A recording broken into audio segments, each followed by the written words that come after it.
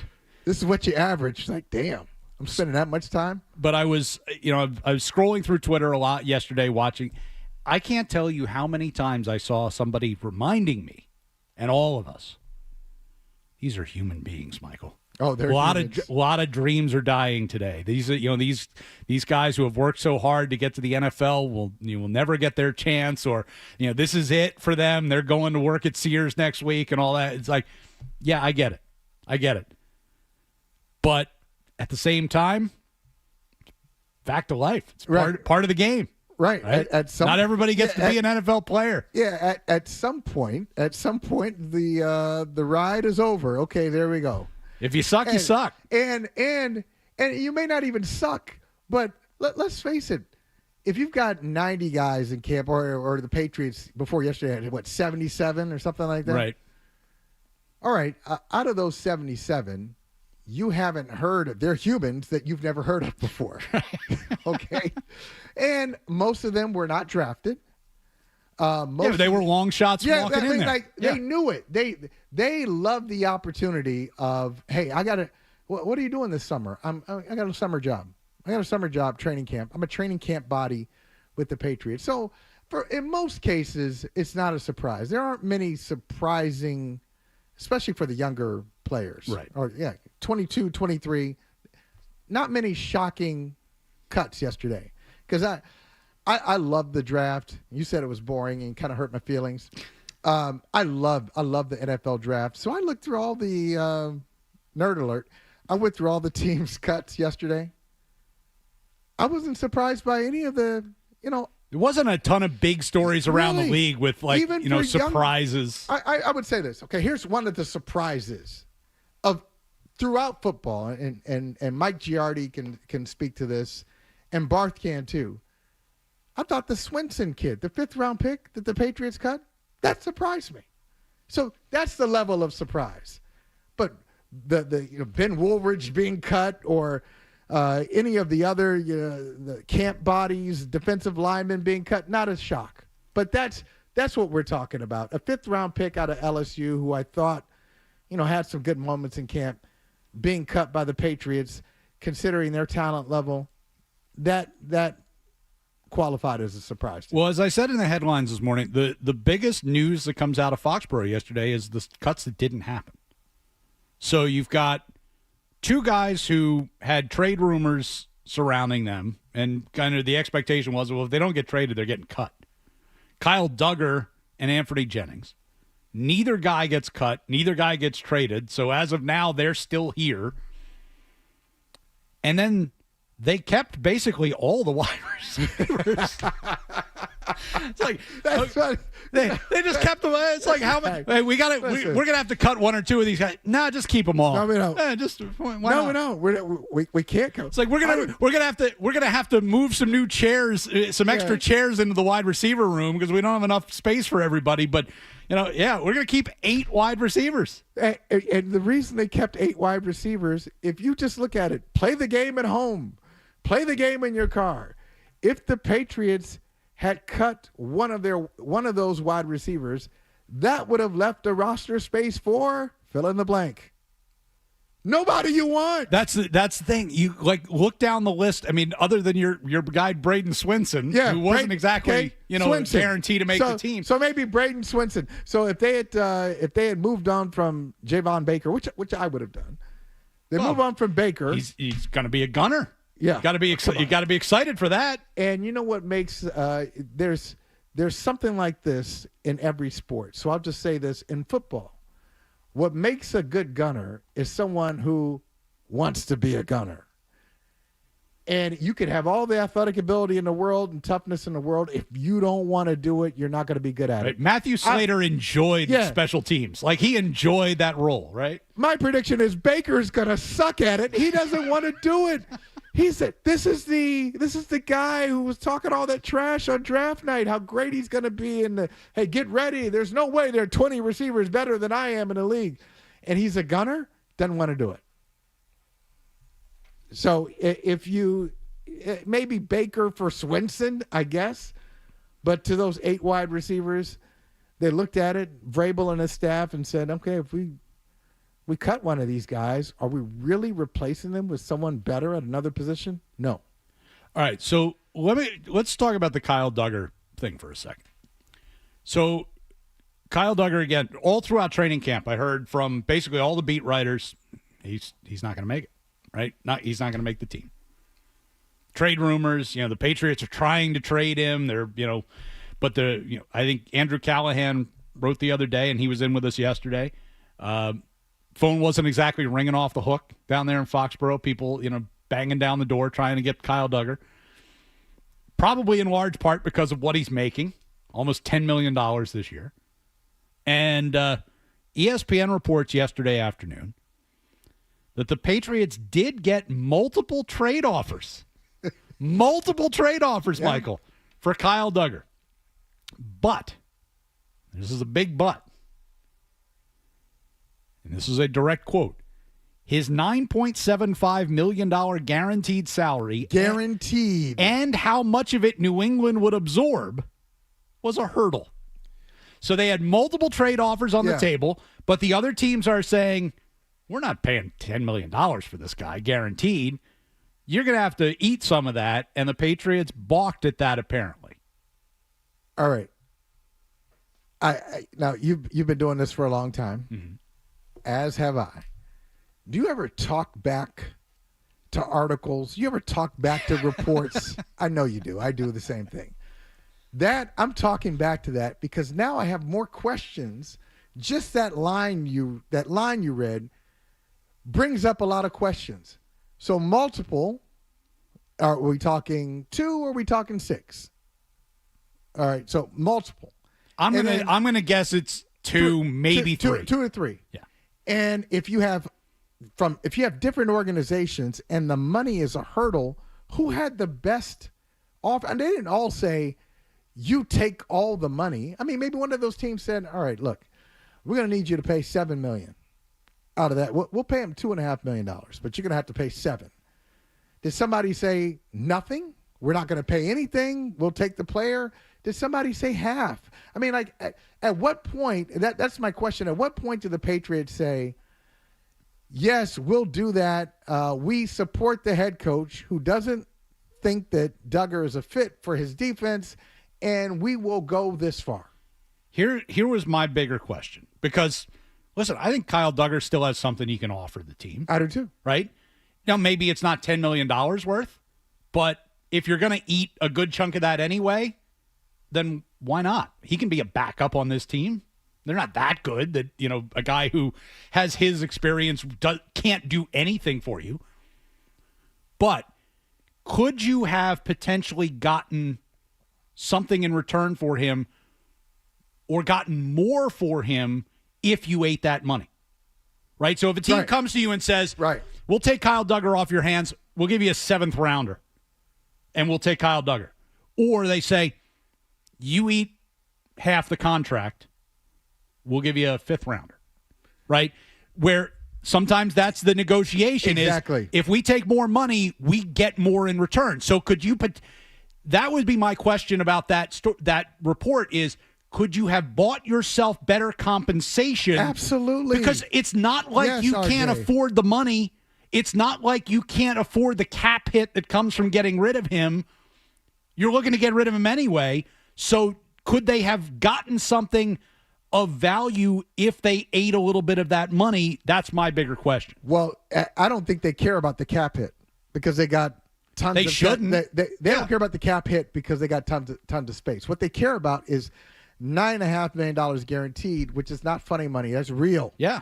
So if it says $9.5 million guaranteed, that means we have to pay it. And a lot of times with the cap, teams mess around with it, and the money's not real. But this is real. So they had a problem with paying. And again, it depends on what if it's going to get you a 6th instead of a 7th or something like that, then okay, it's not worth $4 million, $5 million. 5th, 4th. But if you can get into like a middle round pick by paying, then you're basically buying a draft pick, and there's some value in that. At least there is for teams that draft well. I'm not sure how much value there is for this franchise. Well, the franchise the last few years under Bill Belichick and Elliott Wolf. not distinguished, okay, not a passing grade for them, and that's being charitable. But so far, it looks like this year's draft class is more promising. Let's just put it that way. You never know, but it looks like a promising class. To your point, if you can buy 4th round, 5th round, even a sixth round pick, depending on who you're trading with. Let's say you're trading with the Browns. Say the Browns win. Yeah, it's like if you're going to be okay, high. That's going to be like a late 5th, high right? 6th. Yeah. The 6th is really like a late 5th. Why not do it? But the other thing is, RJ, I just feel like if Mike Vrabel is everything that people say he is, because people here, like nationally, but here, over the top. I have so many debates with people who, when I say, man, you guys talk about Mike Vrabel like he's a top 5 coach. Well, he is. No, he's not. Hey, he's you're not counting those championships yet. No, he's a really good coach. So, but if you think he's a top 5 coach, if you think he's a top 10 coach, what those guys do, and they all have to do this. You take over a franchise, and you're there because the previous regime just didn't do the job. You got to take some parts that are not ideal for you, and you got to salvage them. Kyle Duggar doesn't fit your system. You got to do something. You have to, with the numbers that he's making. That's why you're a coach. Mike Tomlin said this a couple of years ago, and he's right. You can disagree with Mike Tomlin on some things, but he's right about this. He said, it cracks me up that coaches go on and on talking about what guys can't do. Well, if guys could do a lot of things, we're out of a job. That was my job is to find out what you can do. And that was one of, like, Bill Belichick was known for. It's like bringing the best out of every player at every position, right? Right. It's like you got to have some talent. You have to have some talent. But he was going to put you in the best position to succeed. He knew what you could do. He knew what you couldn't do. And he wasn't going to put you in a position where you were going to get exploited. He was going to figure out how we can utilize you and make you your best without putting you in a position where you're going to potentially hurt the team.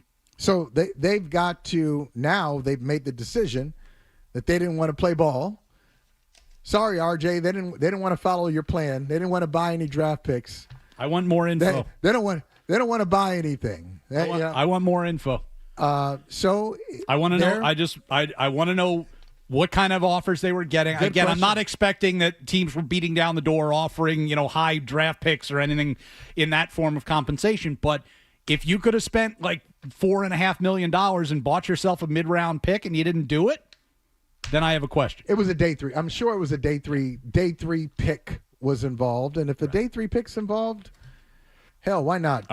Meet them where they are. We're going to talk a lot more about that this morning. Alex Barth is going to join us coming up at 8 o'clock this morning. Mike Giardi is going to join us at 9 o'clock today, so we'll have lots more on the Patriots. We will get into what happened to the Red Sox coming up next, and we'll get a check of headlines right now. Essential Sports Hub headline presented by Celsius Energy Drinks. So the Pats cut down to 53 players yesterday. Kyle Duggar and Anthony Jennings both getting to stick around at least for now. The initial 53-man roster including 8 wide receivers, including Efton Chisholm, Javon Baker, Kendrick Bourne, all among them. Cole Strange, one of the 21 players released yesterday.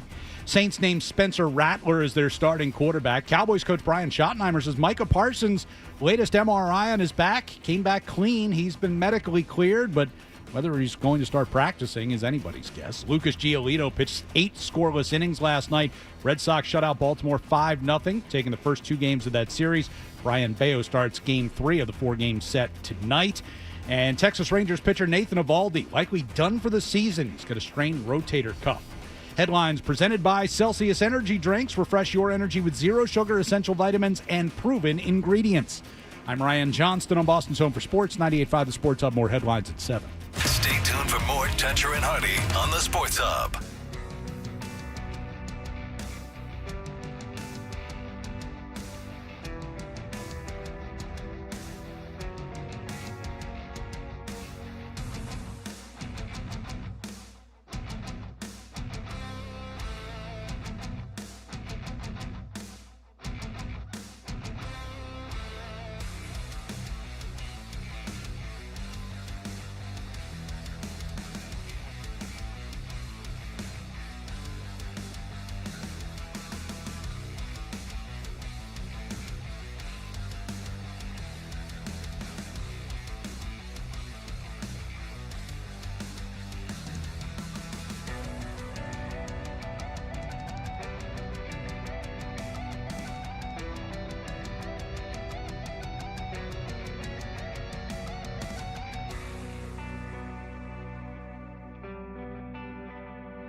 Lucas Giolito now 9-2. He was just superb tonight. And the Red Sox have won the first two. They're now 5-1 on this road trip.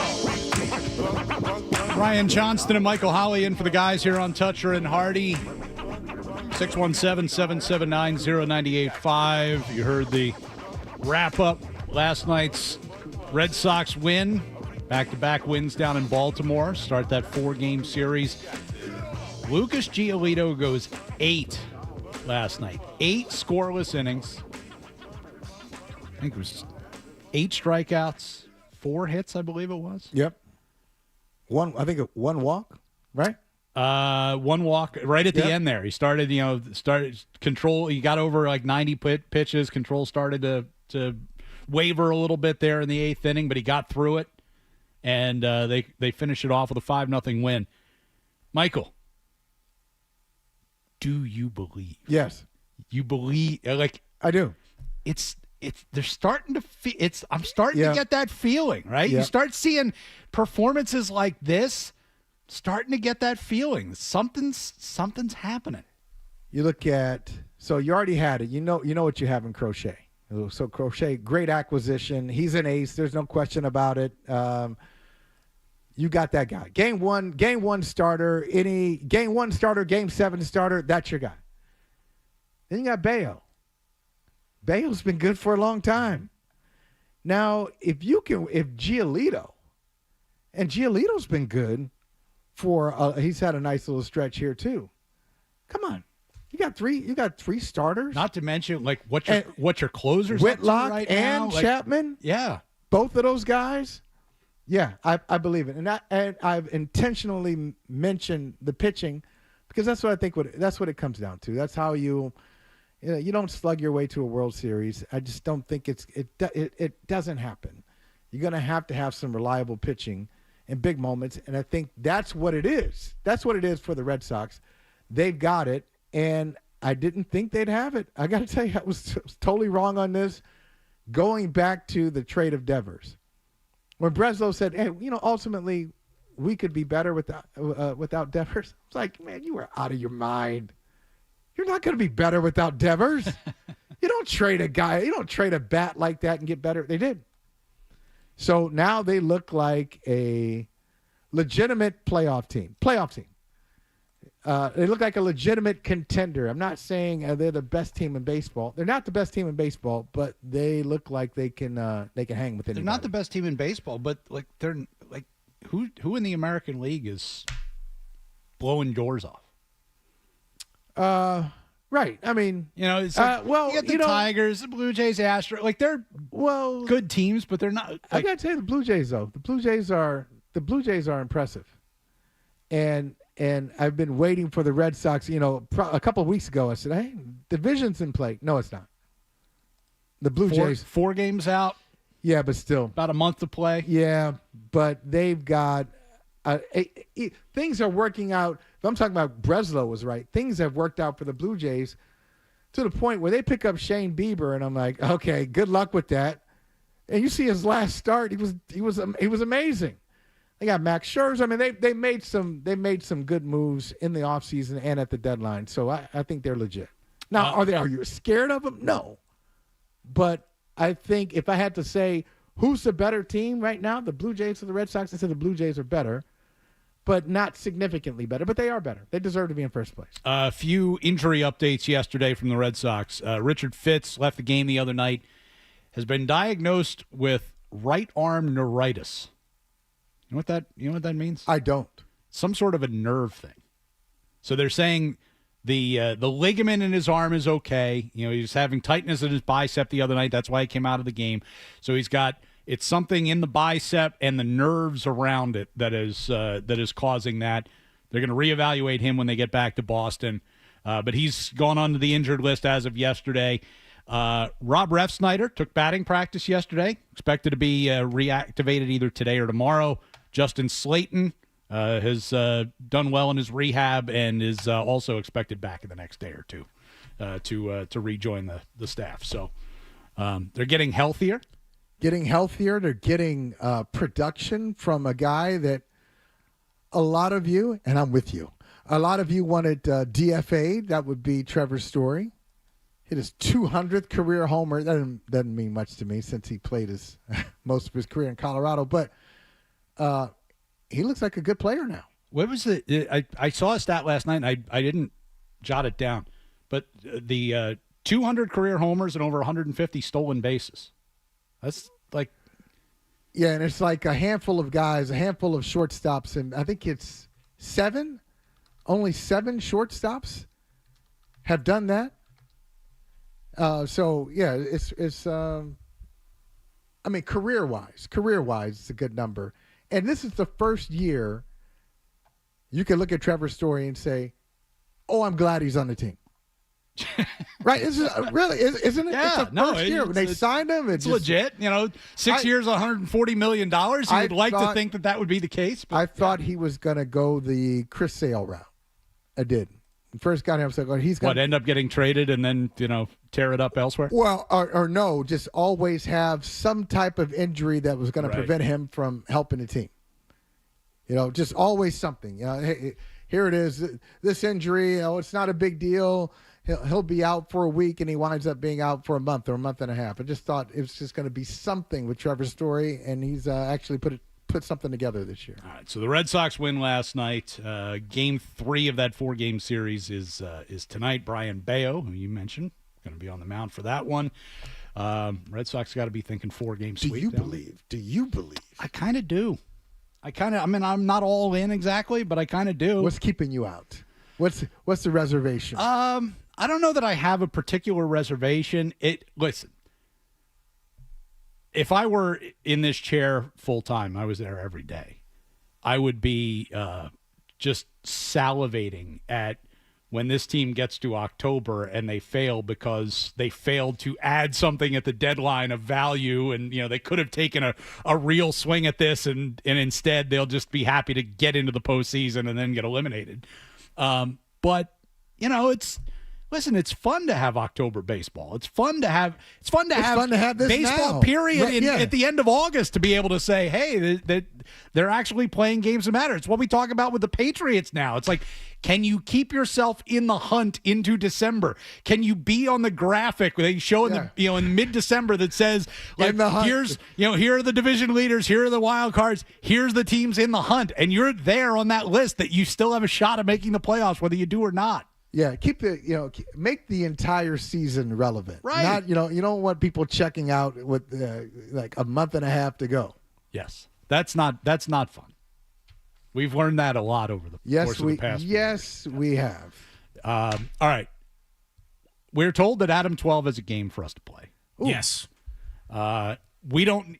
Neither one of us knows anything about said game. It's better that way. Isn't it better that way? Yeah. So this will be a total surprise to us. We'll get to that coming up next as we move into the 7 o'clock hour here on Toucher and Hardy. Ryan Johnston, Michael Holley in for the guys.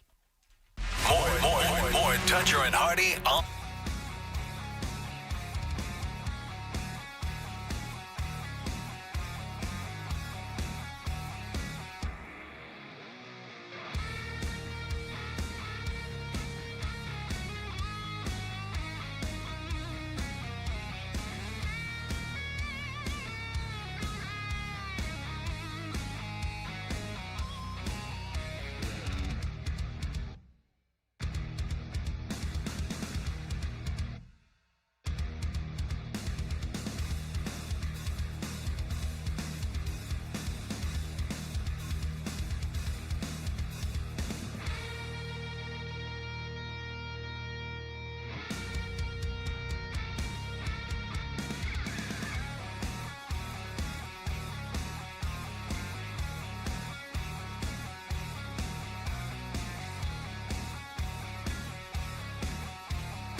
sticking around despite trade rumors. ESPN reporting the Pats got multiple offers for Duggar, but, quote, his $9.75 million guaranteed salary and how much of it New England would absorb was a hurdle in those trade talks. The initial 53-man roster includes 8 wide receivers. Former first-round pick Cole Strange, one of the 21 players released yesterday. Jalen Polk, Jelani Tavai, both placed on injured reserve. Polk out for the season. Tavai has been designated to return. Lucas Giolito pitching 8 scoreless innings, struck out 8. Red Sox beat Baltimore at Camden Yards last night 5-0. Brian Bayo on the mound for Game 3 of that 4-game series tonight. Major League Baseball released its 2026 schedule yesterday. Sox open the season March 26th in Cincinnati. Weather's beautiful in Cincinnati in March. Home opener Friday, April 3rd against the Padres. And former Red Sox and current Texas Rangers pitcher Nathan Eovaldi diagnosed with a strained rotator cuff, likely done for the season. Sports Hub headlines brought to you by the new burgers at the 99, like the new Bourbon Onion Burger. Their half-pound, 100% American Angus beef is sure to please. You gotta love the Nines. I'm Ryan Johnston on Boston's Home for Sports, 98.5 The Sports Hub. More headlines in 30 minutes.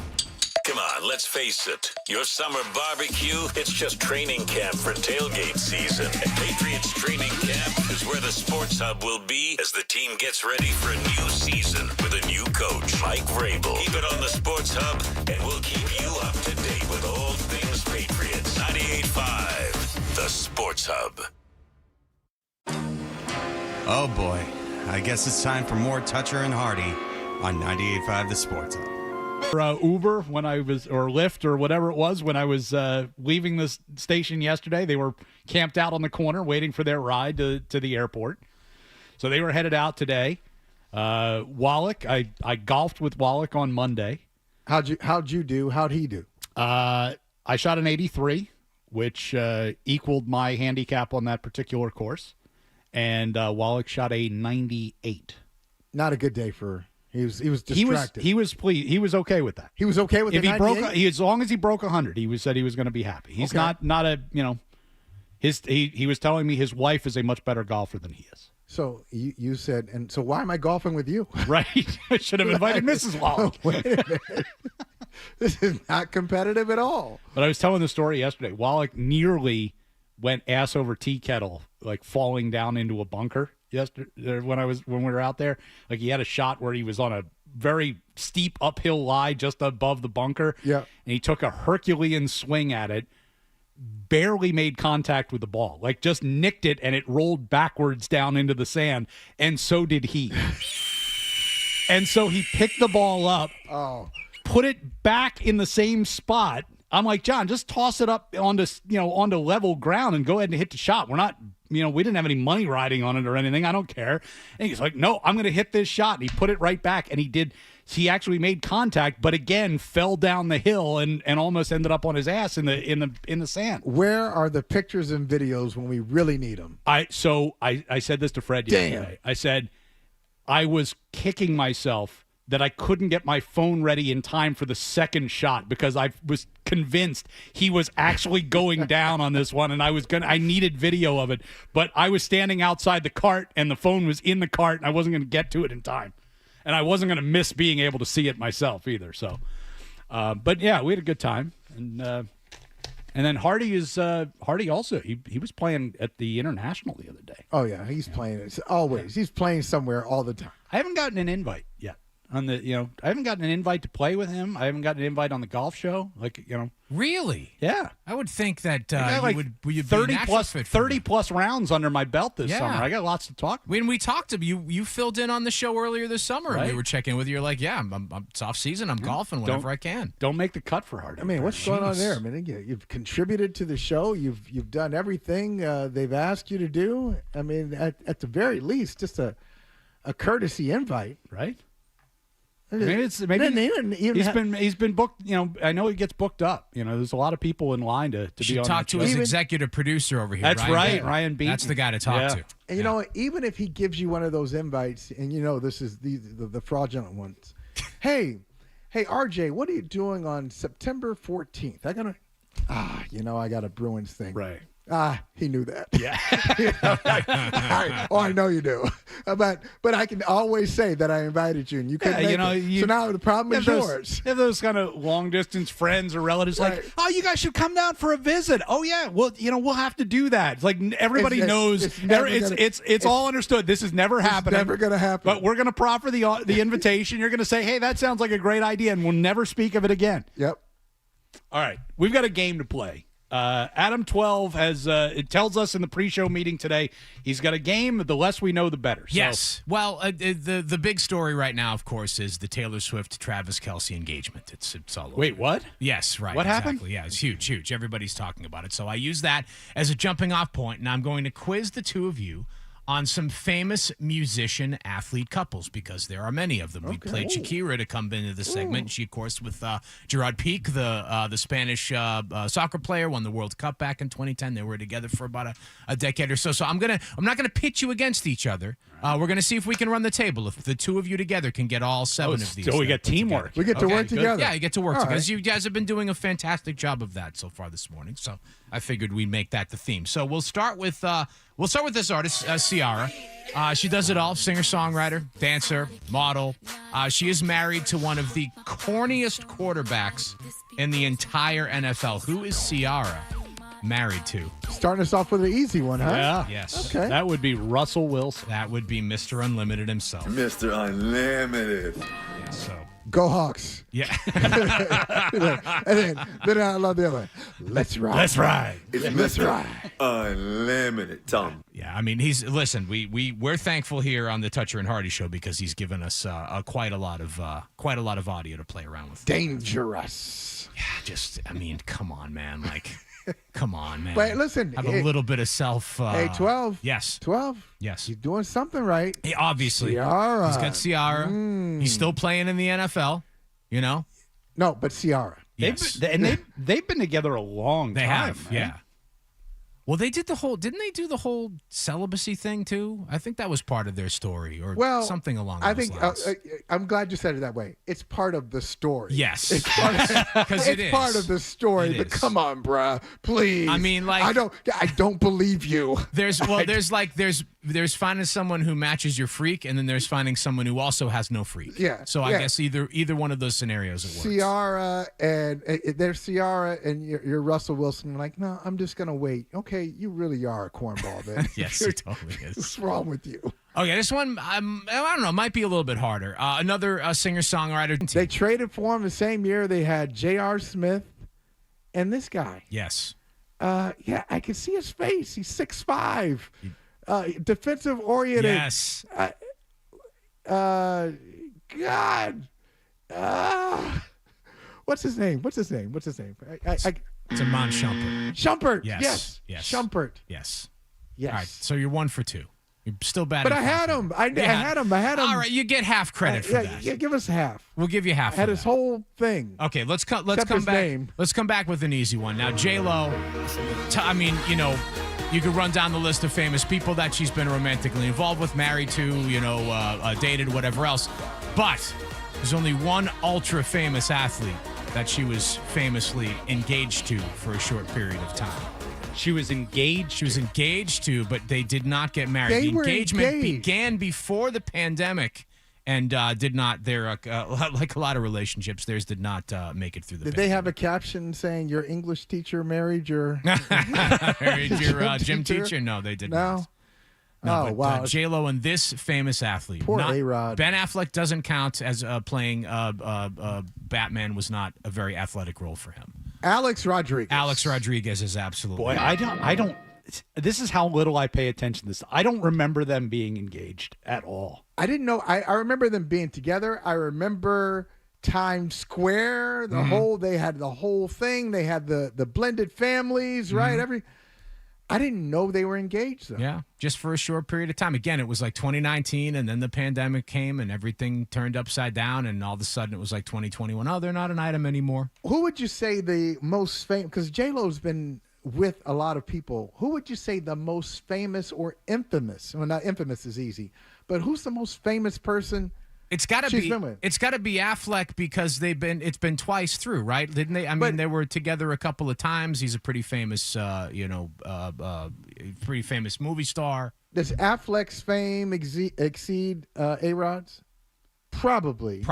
Right? Yeah. Because A-Rod he's sports. He's sports famous, but he's not really famous. How about Mark Anthony? Yeah. All right. Is that? Affleck's bigger star. I think so. Really? I think so too. Yeah, I would give Affleck the edge on that, even though Mark Anthony has international fame with his music. All right, now let's go to infamy here. How about Diddy? Yeah, I mean, obviously, especially now. Well, is he more famous? Like, okay, take away take away the baby oil, yes, and all the other stuff. Is Diddy more famous than Affleck? That's a good one, isn't it? That's a tough question. If you had asked this a year and a half, 2 years ago, I might say no. Now I would say yes. Because of the infamy. Yeah. The infamy lifted up the fame. Yeah. The two work in tandem with regards to Diddy. Yeah, I think I go Puffy on that one. Yeah. Because think about it. I mean, there's a lot of people that were probably not familiar with him through his music for whatever reason, and now they're absolutely familiar with him because of his evil deeds. So, allegedly. Yes, thank you for that. Thanks for keeping it legal. Yeah, okay. All right, let's talk about Carrie Underwood. Carrie Underwood won American Idol 20 years ago. She's a judge on the show now. She won a ton of Grammys. Since 2010, RJ, yes. I'll lean on you for this one. She's been married to this former NHL center who played for the Ottawa Senators and the Nashville Predators and had a pretty long career playing for those two that teams. Would be Mike Fisher. Mike Fisher's absolutely right. I had a feeling you'd get that Mike Fisher. Well Mike done. Fisher. Yeah, she's in Nashville. He was playing in Nashville. Yep. Two of them got together. Mm-hmm. And that's so she was a fan. He was a fan. I think probably both. She's a hockey fan or coming. Well, she's a Nashville person, as all the country music people are, and coming to games. Have you ever been in Nashville? I have. The arena is right in the middle of all the country bars down on Broadway in Nashville. It's a phenomenal spot. So yeah, I would imagine there's a little bit of crossover there. It probably was Fisher pursuing Underwood and not Underwood pursuing Fisher. Right? Yeah, so they, according to his Wikipedia, they met backstage at one of her concerts. Okay. In 2008, and they were engaged a little over a year later. Get me backstage. Yep. That's what worked for Kelce, right? Yeah, that's right. On his way backstage and showing up with the friendship bracelet. That's right. It works. Just that's the point, Michael. You got it. Just get me backstage. Get me backstage. Give me a shot. So really, now guys, you're not Mike Fisher. Okay, you can't get backstage. You can't just say, "Give me backstage," and they'll escort you back there. You're not Travis Kelce. You can't just say, "Hey, I got this. I'm going to give it to Taylor." But I want to encourage the guys out there. Come on, you have some ability. You have some resources. Use every resource you can, without pictures. Okay. Okay. Not that one. Don't use that one. That doesn't work. But do what you can. Doesn't this encourage you, 12, to dream a little bit? Like, yes. If you were a single guy, wouldn't you be dreaming? Hey, these are great stories. There are so many people, and that's how you kind of get intimidated. I had a friend of mine who, this is a true story, was in L.A. and had a chance to meet Halle Berry. He had a chance to meet Halle Berry, but he was like, well, who am I to meet Halle Berry? She's probably dealt with so many, more famous, better looking guys. No, you can't think like that. See, go for it. Here's what I would tell you. Dream big about your friend. You're right. You should dream big. But when I've seen like female celebrities talk about like how they ended up with this guy or how they ended up with this regular guy, because every once in a while you see that where there aren't many, but there are celebrities who date and marry regular people who are not in the entertainment industry that you don't know who they are. You always kind of wonder, like, how how does that guy land that actress or that? And a lot of times her answer is, he just had the balls to come up and say hi. Right. Because most guys won't approach me. Exactly. They're thinking about, the celebrity of it. You just kind of, you're staring. Yeah, you're intimidated. Or like there's no way. Staring or stuttering. Most guys would look at Halle Berry and go, yeah, she's not talking to me. Yeah, she won't talk to me. But if you go up and say, hey, how you doing? How you doing? She actually will say hi. She might. Or a bodyguard. Might say no. You better get the hell away from here. What's your angle here? I'm here to protect Miss Berry. You guys want a couple more? Sure. Oh, yeah, of course. Okay, let me give you a couple more. I'm still, I'm still pissed off about the Iman Shumpert. I could see it. You could see, right. I saw him. Yeah. I knew the whole thing. He was a guy on a team, though. That's the problem, right? He was a guy on a team. He wasn't the guy on the team. He was a guy on the team. He did. Yeah, he did. He had the high top, right? Yeah, he did. Oh, yeah. Let's Enrique Iglesias. Okay, I mean, obviously started his career singing and writing in Spanish and then switched to English and sold 70 million albums worldwide. Everybody knows Enrique Iglesias. Do you know that for 20 plus years he's been married to this former pro tennis player? Have they been married that long? I was surprised by this as well, RJ, since 2000, because I knew this couple, and I'm like, how long have they been together for? Because she dated some people when she was a teenager. Never would have guessed that they were still married. 2002. 2002. Yes. So, this is Enrique Iglesias and a former pro tennis player turned model. All right, who is it? Anna Kournikova. It certainly is, RJ. Remember her? Wow. Who doesn't? She was, because she was like the it girl. Oh, absolutely. Yeah. And like early internet, she was. Yep. The knock on her was that she didn't win anything, right? Yeah, I don't know if she ever. She may never have won a tournament. What did she? What does Wiki say? Or what does AI say? Don't ask AI. Don't ask. Will give you the wrong answer. AI will be wrong. Yes. Anna Kournikova, 44 years old. 44. Yeah, I don't think got she married in young. Russia. Mm-hmm. Singles titles, career zero. Yep. Highest ranking, number 8 in 2000. Oh, okay, that's respectable. Didn't need to. Made Went it on to number 8 in the world. Make millions model. She won one Grand Slam doubles tournament. Two doubles tournaments. Don't short her on those doubles tournaments. You got to. I mean, all goes on the record. When you're talking about the Hall of Fame. But yeah, she. Man, I never would have thought they were still married. Yeah. She went through a couple of hockey players. Yes, she did. Back then too. She was probably too young to be dating some of these hockey players. I was going to say, Sergei Fedorov. Yep. Pavel Bure. Mm-hmm. If she's been married for 23 years and she's 44, so Right. she gets married Well, 21 years old. Yeah. Wow. Is anybody ready to be married at 20? Absolutely, 21? absolutely not. I'm sure there are people listening right now who may be married at that age and are still married and have a good marriage, and that's great. But and that's they'll say, the exception. and they'll look back and say, okay, we made it, but but if I how knew, many of your peers did? Yeah, if I knew then what I know now, this is what I would advise. All right, I'm gonna give you one more quick one, then we got to break. All right, let's go. This is the most famous one of all. Lisa Left Eye Lopez. TLC. Filled a bathtub with this former Atlanta Falcons That's why I started laughing. Sneakers set him on fire, burned his mansion to the ground. What is this man's name? Andre Bad Moon Rising. Yes, indeed it is. Oh, Burned his house down. I mean, Burned come his house on. down.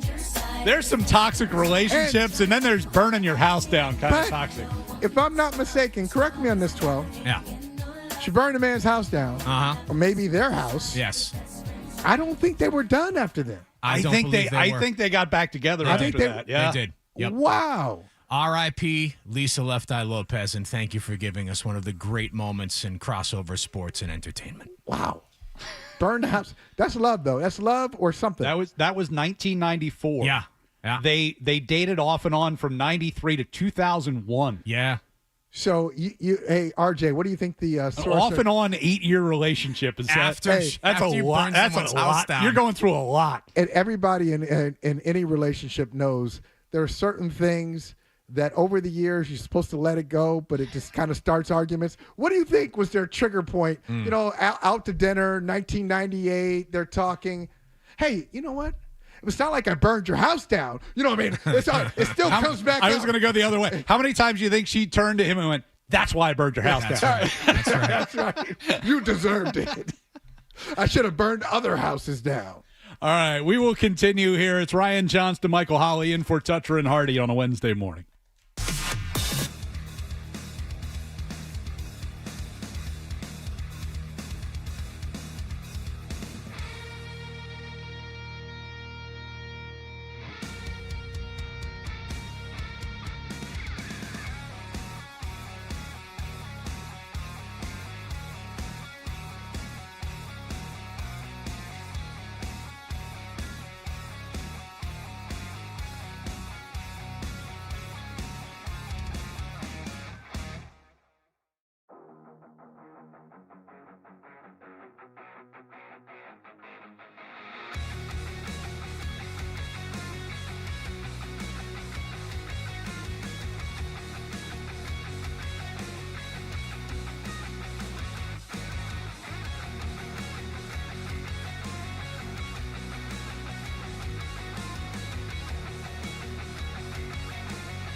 Boston. Michael Holley with you on this.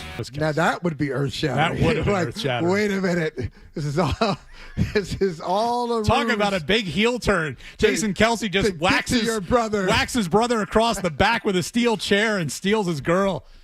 No, Travis Kelce and Taylor Swift are officially engaged to be married. We were just talking about this on the morning show when I filled in a few weeks ago, and I asked, how much do you think he wants to marry this woman? Like, he has to, right? Right? You've got to lock this down. Of course. And I always think about these situations, these celebrity marriages or celebrity relationships. Where do you go if it doesn't work out? I mean, if you're Travis Kelce, like for Taylor Swift, okay. It didn't work out with Travis Kelce. Hey, I'm Taylor Swift. Right. There's something better for me. If you're Travis Kelce, I dated Taylor Swift for 2 years. Well, not to mention his career's coming to a close pretty soon. Now what? So I had the Swifties with me, some against me, but I had the Swifties with me, the most famous pop star in the world, and now what? Michael, if this eventually doesn't work out, multiple albums are going to be written about you. It's going to be great. Multiple albums. You will be remembered not in a good way forever, basically, right? For as long as there is popular music. If it doesn't work out, and if it does work out, multiple albums are going to come out of this. Yeah, but those aren't nearly as successful. So it's the album. It's the breakup. It's the heartbreak. It's the heartbreak. The breakup anger. songs are where the money's really at. Yeah. Is there any classic album that came out of, oh my, I'm so in love. I'm so grateful. I'm the happiest I've ever been. Is there any album that's been produced from that? Or is it the Beyonce Lemonade, Jay-Z cheated? F him. Yeah. I'm tired of your excuses. Okay. I'm not sorry. So now, I don't know you well off the air, so but I'm guessing this was not this did not stop your day yesterday. Okay. Do you care? Do you care? I care. Yeah. See, I care exactly zero about any celebrity relation. I don't care about their personal lives. I really don't. I appreciate their art if I like it. Taylor Swift, it's just fine. I don't, anybody wants to be a fan of hers, great. Have a good time. It's just not, her music is not my cup of tea. So it matters even less. But I also don't lose my mind when they show her, cheering at a football game. Right. I don't mind that stuff I just either. don't care. But see, I do care because, I'm that guy who will ask you, okay, if I have dinner with you and your wife, believe me, probably 2 or 3 questions in. So how did you guys meet? Mm-hmm. I'm always, that's what I want to know.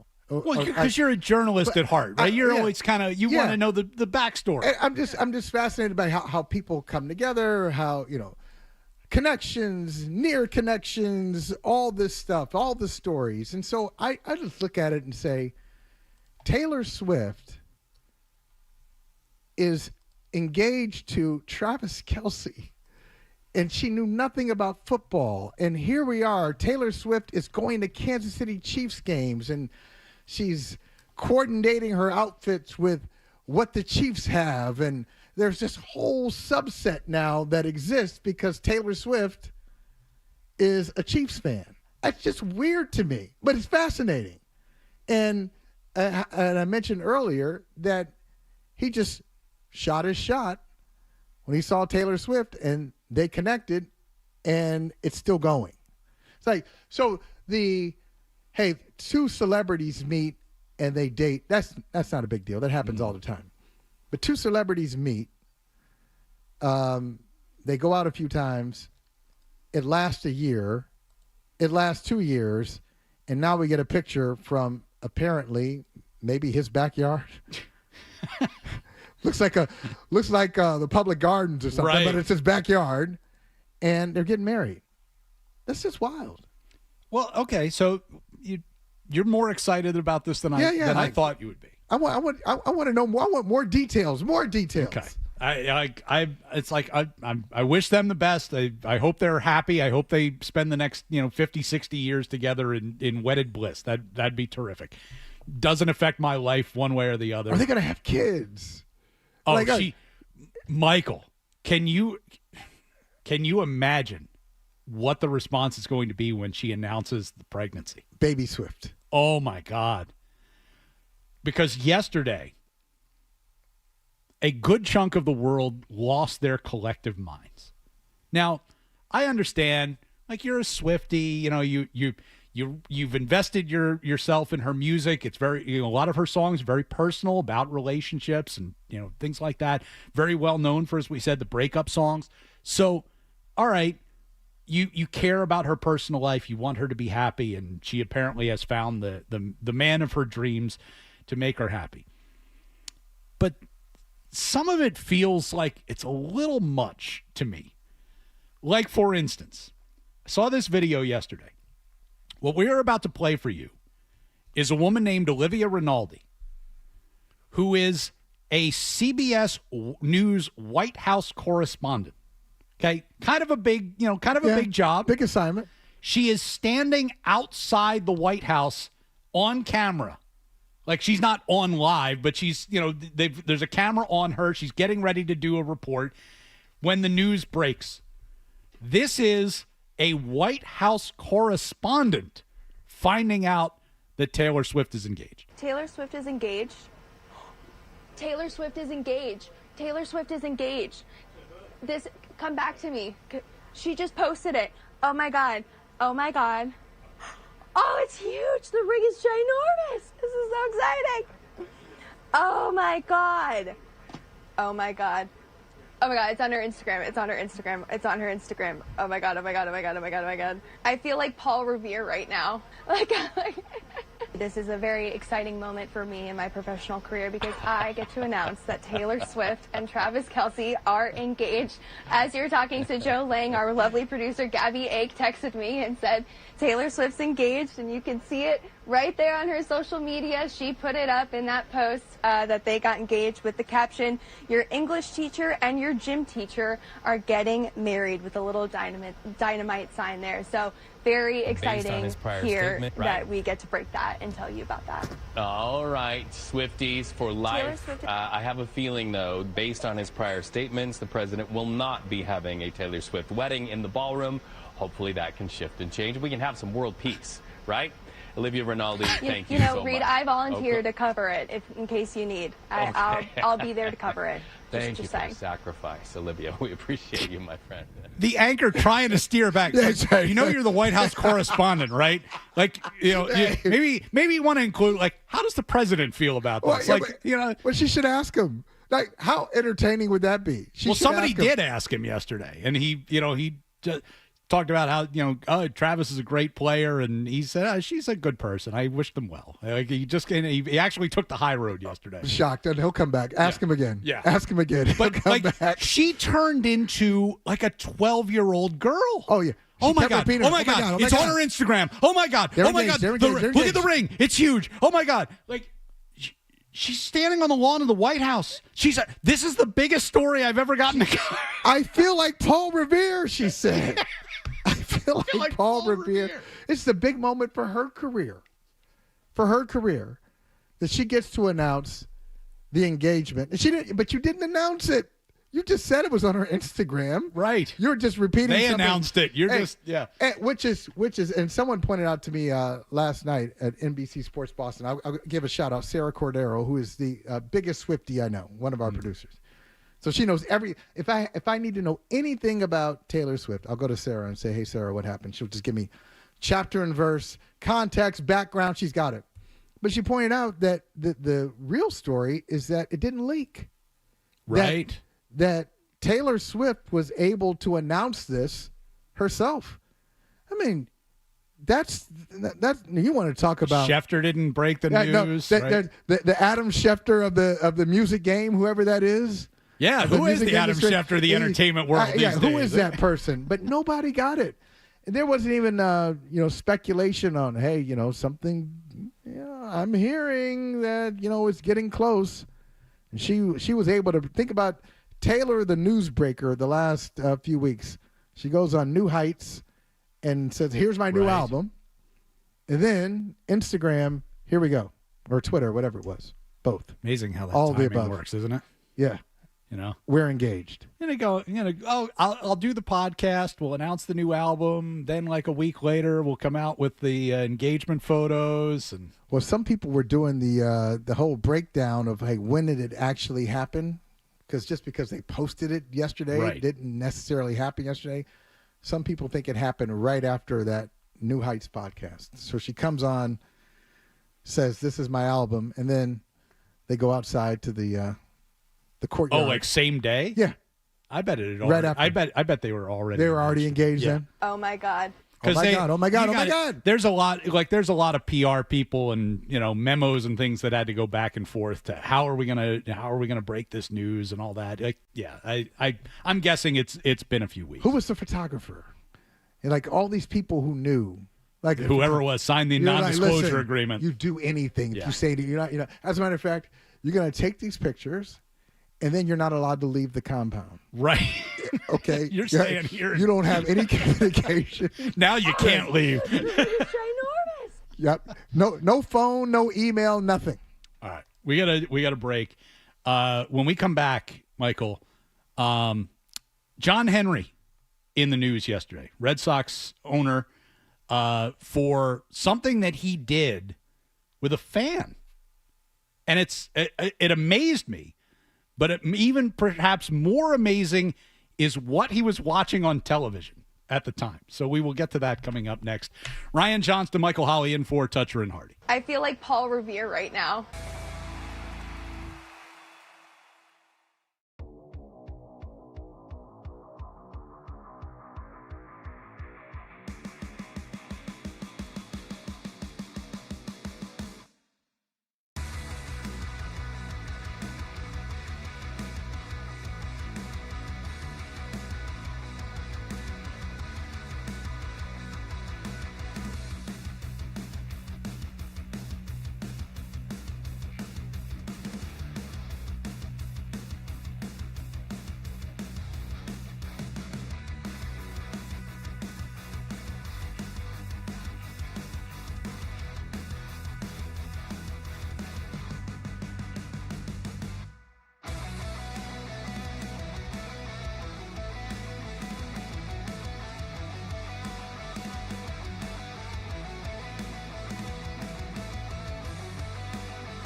He said, I'll put together a list. You can play anything off of that list. And, and he did a very nice job through that.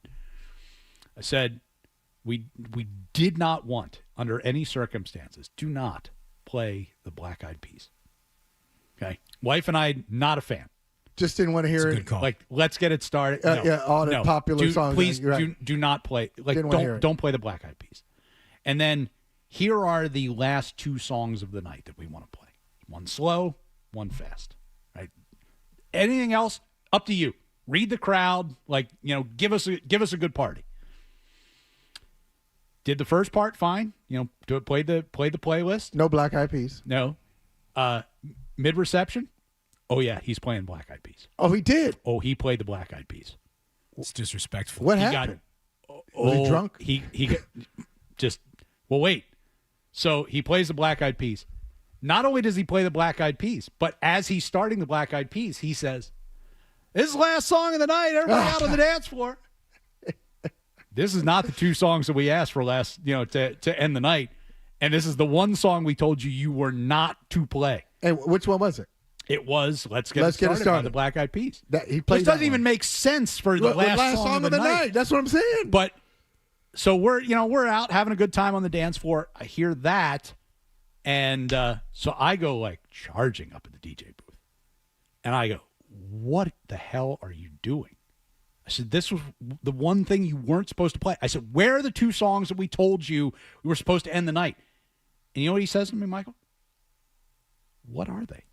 Oh, come on. What are they? Yeah, I thought we went over this in rehearsal. Yeah, we talked about this. Gave you this. Gave you a list. I not only did we tell you this in person, I sent you an email with the specific instructions. I couldn't read Michael. That. Wrong email. Michael. He didn't even have one of the songs on his computer. He literally was standing there as the Black Eyed Peas are playing. He is downloading the song. Did the Black Eyed Peas do the see, I'm not thinking about Let's Get It Started. Did they do the song, the Oh My God, oh, or is that Usher? No, that's a Black Eyed Peas. Usher is Yeah. So it's the Black Eyed Peas, no collaboration? Oh my God! I believe so. Okay. I'm sorry. I'm still stuck on. I hope you didn't pay this man up front. So the venue had a bunch of vendors that they work with. Sure. We paid the venue. They paid out all the people. Yeah. He did not get the tip that he would have gotten from me normally. And the venue got an earful from me that your guy doesn't listen to instructions. It's the best party of your life. He ruins the best party of my life. Ruin it, but it was. But he didn't follow. He didn't follow the instructions. There was an issue. Pretty simple instructions. All right, I want to get to this story here real quick because this fascinated me. And this story has it came out on a Reddit from somebody who calls themselves Eat Your Supper. Okay. Don't want to know I don't want to know the background on that. But go ahead. This was in a Reddit that deals with Liverpool FC. Mm-hmm. Okay, who we all know is owned by John Henry and the Fenway Sports Group, and it has since been deleted with the explanation that. I just thought this was kind of a cool story. I didn't want to go viral. I don't want to be on the front page. So I'm taking it down, but I hope you all enjoyed the story. But there were pictures that came with the story. So there's some verification to all of this. So the story goes that this person, Eat Your Supper, says that John Henry's yacht has been parked outside of his office for the past 2 weeks. And so he noticed that there was an uptick in activity, that the family was arriving. And so he went down, said he had a nice conversation with the captain. And as a Liverpool fan, he wanted to say thank you to John for all that he's done for the club. And the captain said, well, John's kind of a private person, but let me check with him and see, if he's willing to say hello, I'll give you a buzz. Well, he says, captain calls and says, come on over. So he goes back.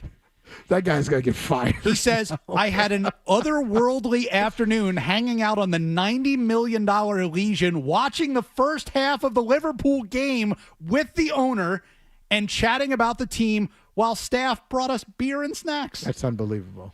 He's an absolutely lovely gentleman. Yes, he spoke about Newcastle, said the CEO couldn't attend today because of the tension. He said that the team running the club are phenomenal and that this might not have been possible, blah, blah, blah, blah, blah. He says, honestly, I know that I'm a total random fan and this is the owner. And if I repeat what he said, it could end up in a blog post. Suffices to say, he's extremely confident that our club is the best run club and we have the right people in charge. And says, I watched the second half of my local pub with the local supporters group while still pinching myself. And what a finish. And he posts several photographs from on the boat. He's got a picture of himself holding up a Liverpool jersey, standing next to John Henry on the deck of the boat. And he's also got a photograph of John Henry in like the living room area, standing in front of this giant screen TV. His dog sitting on the couch. Yeah. Henry is standing there with the remote in hand. Looks like he's adjusting the settings on the TV. And what's on the television, Michael? Unbelievable. Now, keep in mind, he is on a $90 million yacht. Come on. In Europe.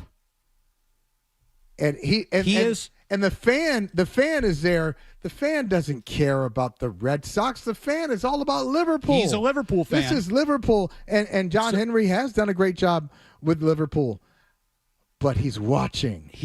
John Henry is, I assume, getting ready to put the soccer game on, but he is changing the channel from Felger and Maz.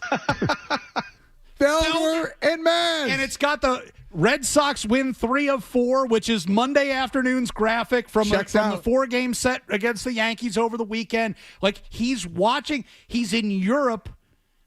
His soccer team's about to play. I got to flip off Felger and Maz and check in on Liverpool because I got this guy here who wants to watch the game and have some beer and snacks with me on my boat. I'll tell you who's not happy about that. Nesson. Nope. Nesson. They're thinking, wait a minute. Why not us? Why not us? If you're gonna be caught watching a network, you're watching Felger and Maz, but you're not watching us. He's a Felger and Maz fan. He is a first time, long time. Well, we know he's a Maz fan. We know that. I mean, he had Maz in the box the other day. If I'm Maz, I'm like, wait a minute. Being in the booth is cool. I want to be on the yacht. I want the yacht. Yeah, can I go on the yacht? I mean, being in the booth. I mean, like any schmuck can be in the booth. I've been in a booth before. That's nothing. Put me on that yacht. Come on. John Henry loves 98.5. Here's the other thing. By the way, all seriousness. John Henry on the yacht, family vacation, whole thing, and he invites this one soccer fan on board. Hey, come and watch the first half of the game. Have a beer, we'll get some snacks. Where's that John Henry around here? If he behaved like that in Boston, if he was like, not just bringing Maz up to the owner's box, grab a couple of fans. Hey, you want to come upstairs? Hang out for a few innings. Let's chat up about the fan experience. Like, where's that John Henry here? If he's just over in Europe, it's like some random soccer fan walks up and talks to the captain. He's like, yeah, have him come on board. We'll take some pictures. See, that John Henry was here. That was 20 years ago. So he's like, I've done that already. I'm moving on to something else. But that was John. He was that guy. Maybe the difference is, didn't Liverpool they won the Premier League last season, right? So like he's got to be as popular as he's ever been over there now. Maybe that's it. So you ask, where's that John Henry? Well, where's that fan in Boston who says, I just want to come on? Thank you. And then you're like, wait a minute, you're full of maybe that's it. Yeah. The captain would be like, you're full of it. Yeah. We're in Boston. You're in Boston right now. I just want to come by and thank John for everything he's done for the team. Okay, first of all, let me pat you down. Down. What's your name? I'm going to look you up, okay? And just what have you posted about our guy? All right, we're going to get back into some Patriots coming up. Alex Barth is going to join us. We'll talk about all the roster moves that were made and not made yesterday. And we can take your calls on that stuff as well. 617-779-0985. Ryan Johnston and Michael Holley in for Toucher and Hardy. Effing Maz.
Before yesterday's deadline, we're going to get to all the details with Alex Barth here in just a moment, but they kept, among others, Kyle Duggar, who reportedly got multiple trade offers for, but there was some hurdles to jump about how much of his $9.75 million guaranteed salary would be absorbed by the Patriots. They kept 8 wide receivers, including Efton Chisholm, who everybody seems to love.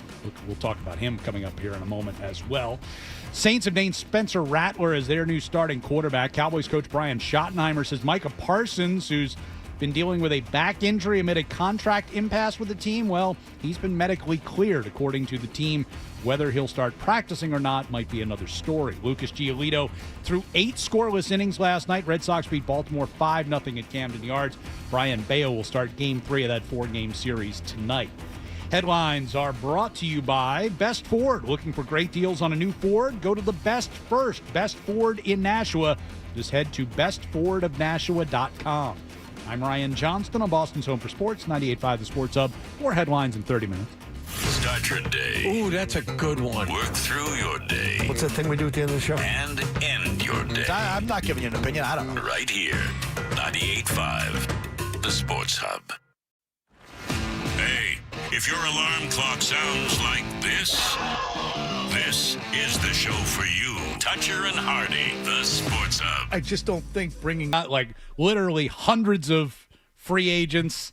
You got to put together a practice squad. You got to potentially claim guys off of waivers today. There's all kinds of moving parts. So the 53-man roster that exists as we come on the air today, Michael, probably looks quite a bit different than it does when they hit the field for real games. Yeah, a little different. And RJ, get excited. You're number 4 in line. You got the 4th pick in the waiver draft. So you see somebody you like, you got a really good chance of getting them. Alex Barth, it says here, covers all things sports for 98.5thesportshub.com.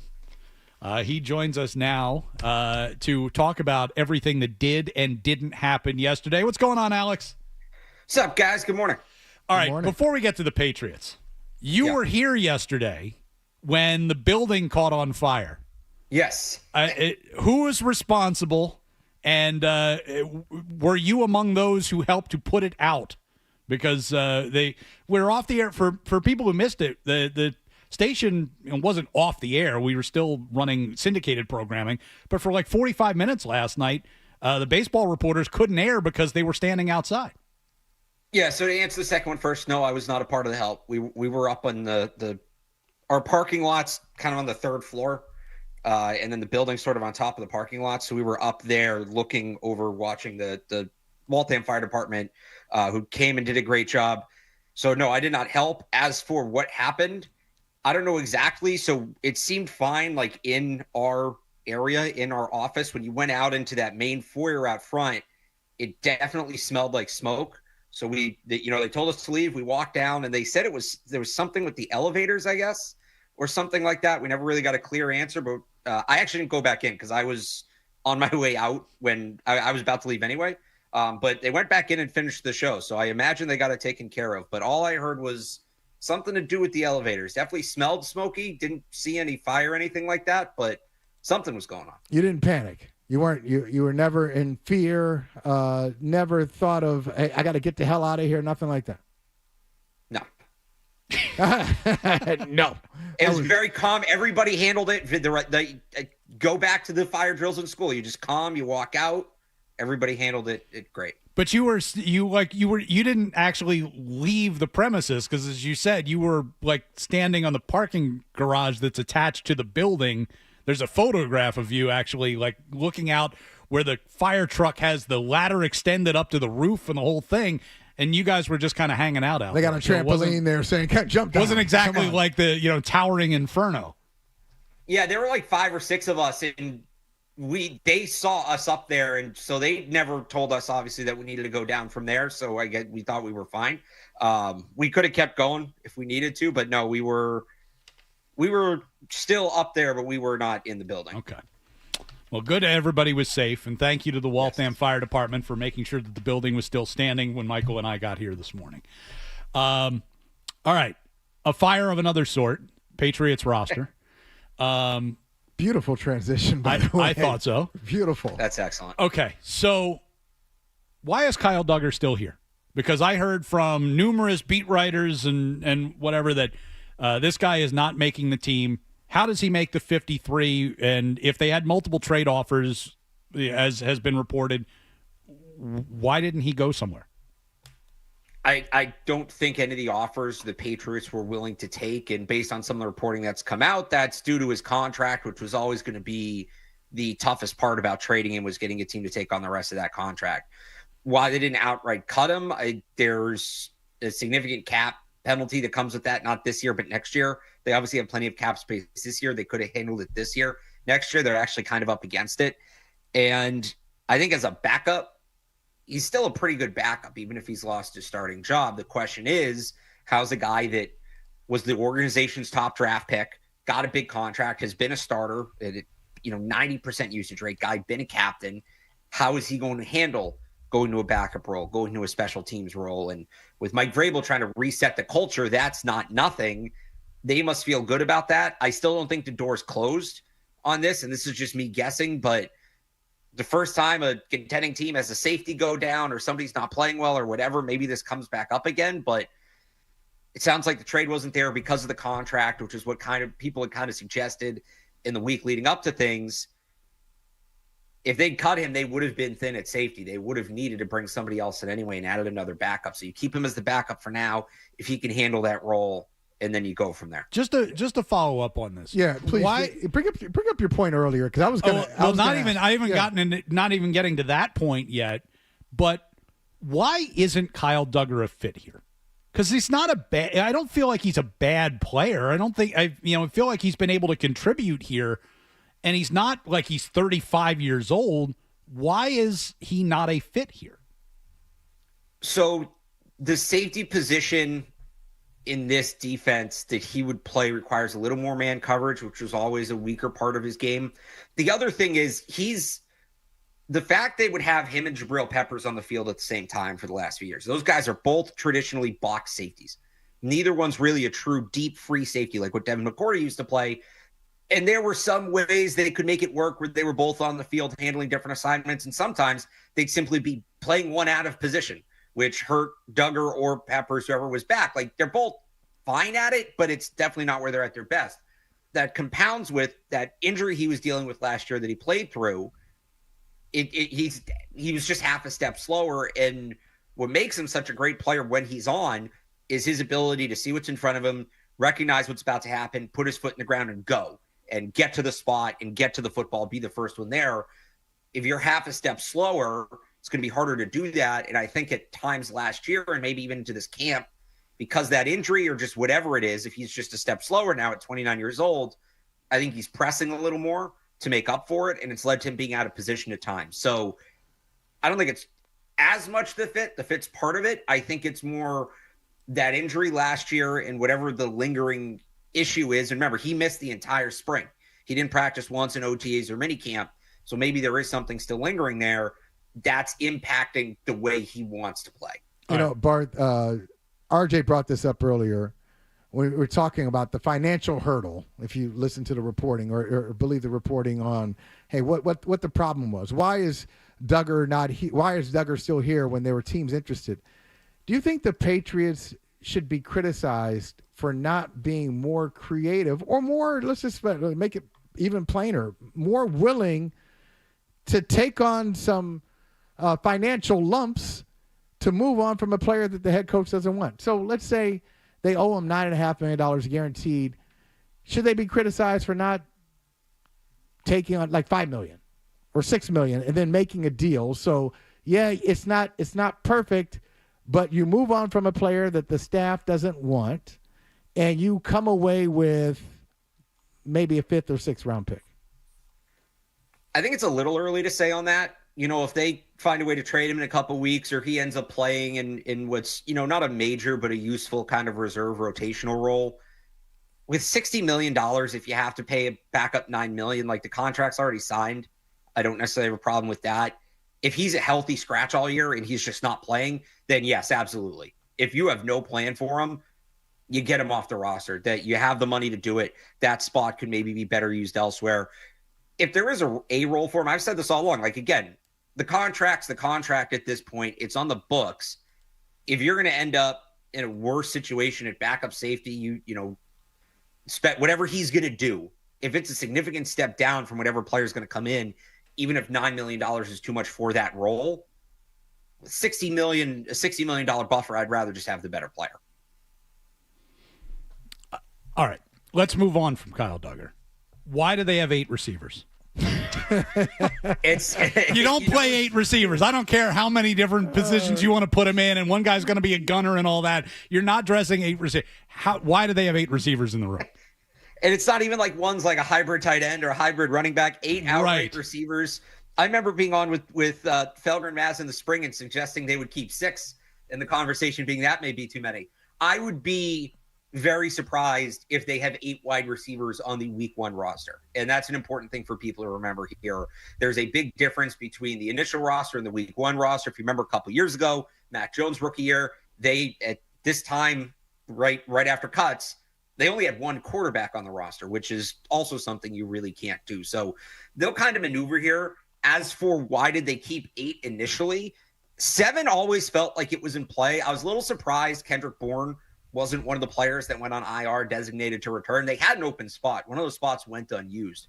So they could have done that. Maybe they feel he'll be back quicker. My guess is one of these guys, whether it's Bourne or it's Baker, those would be the 2 main candidates to me, or maybe both of them, as they start to bring in other players here. Because I do think, and Mike Vrabel's hinted, might even be putting it lightly, he's more or less flat out said, they are going to go to the waiver wire. They're going to continue looking at the trade market. When you bring those guys in, somebody's got to come off the roster. So you can do what the Detroit Lions did yesterday, which I think they ended up keeping 50 players, and they just have the open spots.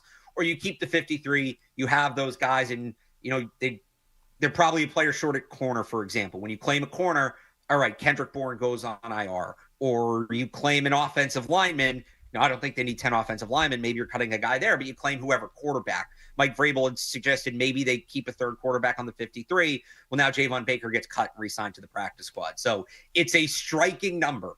It is a surprise. I would be very surprised if that's the number come this time next week. I think in the next 48 hours, as waiver claims come in and the practice squad gets built, 1 or 2 of those guys goes to IR or just gets cut outright. It's interesting. One of the players who was in the league who's asking for a trade, Jacoby Myers, happens to be, for now, attached to your first opponent, the Las Vegas Raiders. Are you on board with maybe taking a couple of your receivers and flipping them to Vegas for Jacoby Myers? So outright no, because I don't think this team can turn down talent. And if you have an opportunity to add Jacoby Myers at a reasonable price, I think it makes sense. But what is your offense going to look like at that point? I've seen a lot of people talk about him maybe being redundant with Pop Douglas. That's not the case to me. He's redundant with Diggs. He's going to be in that Z slot, high volume role, the Edelman role, the Welker role. That's the role it looks like Diggs is going to be in this year. That's where Myers would make the most sense. So are you taking one of those guys off the field more? Are you going to play one of them, probably Diggs, at the X and take Kayshon Boutte off the field? But now you're playing one of those guys out of position. And if it's Diggs, you're probably cutting down on his number of targets. And how's that going to go over? Are you taking Pop Douglas off the field? Now you're losing. I mean, he's their speed on offense. What does this mean for Kyle Williams long-term? I think there are ways to make it work. You have to get creative. It's the kind of thing Josh McDaniels is usually pretty good with, rotating receivers, but it's not as simple as plugging him in. Like for me, and we talked about this yesterday at me, Beetle, and Phil Perry, would you rather take, because it's Diggs' target share is coming down if you do this. It's not being eliminated, but it's coming down. Probably. Would you take the floor that Myers gives you or the ceiling that Diggs gives you? You can have both, but one guy's probably going to feature. At this point, I think they need some ceiling in that room. I know it's weird to talk about ceiling with a 31-year-old coming off a torn ACL. But yeah, say that again. Okay. Right. Yeah, just listen. But listen, we all know what say Diggs that one more can do time. when he's right. And if he's right, it raises the offense altogether. And I want to see if he is. I don't know, Barth. I mean, you said what he can do when he's right. I'm going to say what he could do, what he could have done. But I think he's I don't think he's washed up, but the ceiling of Diggs is what you see. I mean, I don't think it's getting any better at 31, torn ACL. I think it is what it is.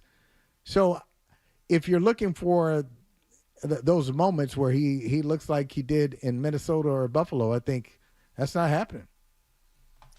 I mean, he was on 1,000, and I know it's since the injury, but he was on 1,000-yard pace last year in Houston. Yeah, yards per catch, very similar role that he's going to be in now. But yards per catch was what? 9? Was it like 9 or 10? Maybe. Well, it was low. It's a different role. He wasn't the downfield guy. He was the chain mover. But that's my point. Like, okay. So Stephon Diggs as a slot guy, if you're telling me, hey, he's going to catch a lot of balls as a slot guy, I'd rather have Jacoby Myers. I think Myers is a better slot than Stephon Diggs. Now, if you say if it's Diggs from 5 years ago, it's Diggs all day long. That's fair. That's fair. I think that there's still maybe some more to Diggs' game. He's looked so good in camp. I've been really impressed. The ideal situation, and maybe this can't play out, but you get a couple weeks into the season, you see where Diggs is at, you see where guys like Kayshon Boutte are at. Do guys get hurt? And maybe you revisit this in 3 or 4 weeks if you feel like you need Myers, you make the trade then. Now, maybe you risk at that point somebody else making the deal or the Raiders getting him signed. That would be how I would play it. But, again, there's no guarantee that you're going to have that kind of window to work with. Alex Barth covers all things sports, especially Patriots, for 98.5thesportshub.com. We're going to continue with him with more thoughts on who did and didn't get cut yesterday and moves the Patriots might make between now and opening day. We'll get to more of that coming up next. 617-779-0985 is the number. Ryan Johnston, Michael Holley in for the guys here on Toucher and Hardy.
A poodle, it's an effing poodle, dumbass. The Sports Hub. You've got the right coach. I think Mike Vrabel was always destined to coach the Patriots. I was surprised that they didn't make a beeline for him last year, but I think they're on the right track. And the Patriots definitely are a team that could win enough games. This happened to, the fact that I happened to be on it on Friday has nothing to do with it. But love him as a broadcaster, love him as a writer. He was on talking about his new book, Big Shield.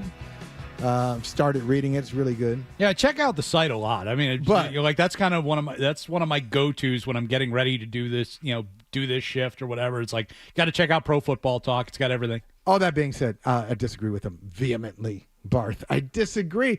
Hey, Florio said yesterday that they should get one of the postseason slots. Okay, so they got 7. I just want you to just think about these, the 7 who made it last year. You had 3 teams in the AFC West. So you got the Chiefs, you got the Chargers, and you got the Broncos. They made it. They didn't get worse. Then in the AFC East, you got the Bills. Mm-hmm. That's 4. You got 2 in the AFC North. Should have been 3, but 2. You got the Steelers and Ravens. You can make an argument the Steelers don't make it with Aaron Rodgers. And then you have the Texans. So if I take one of those teams out, I want to put the Bengals in there. Right.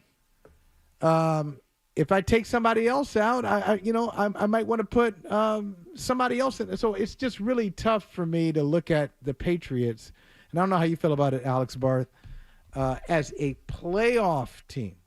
Do you see them as a playoff team?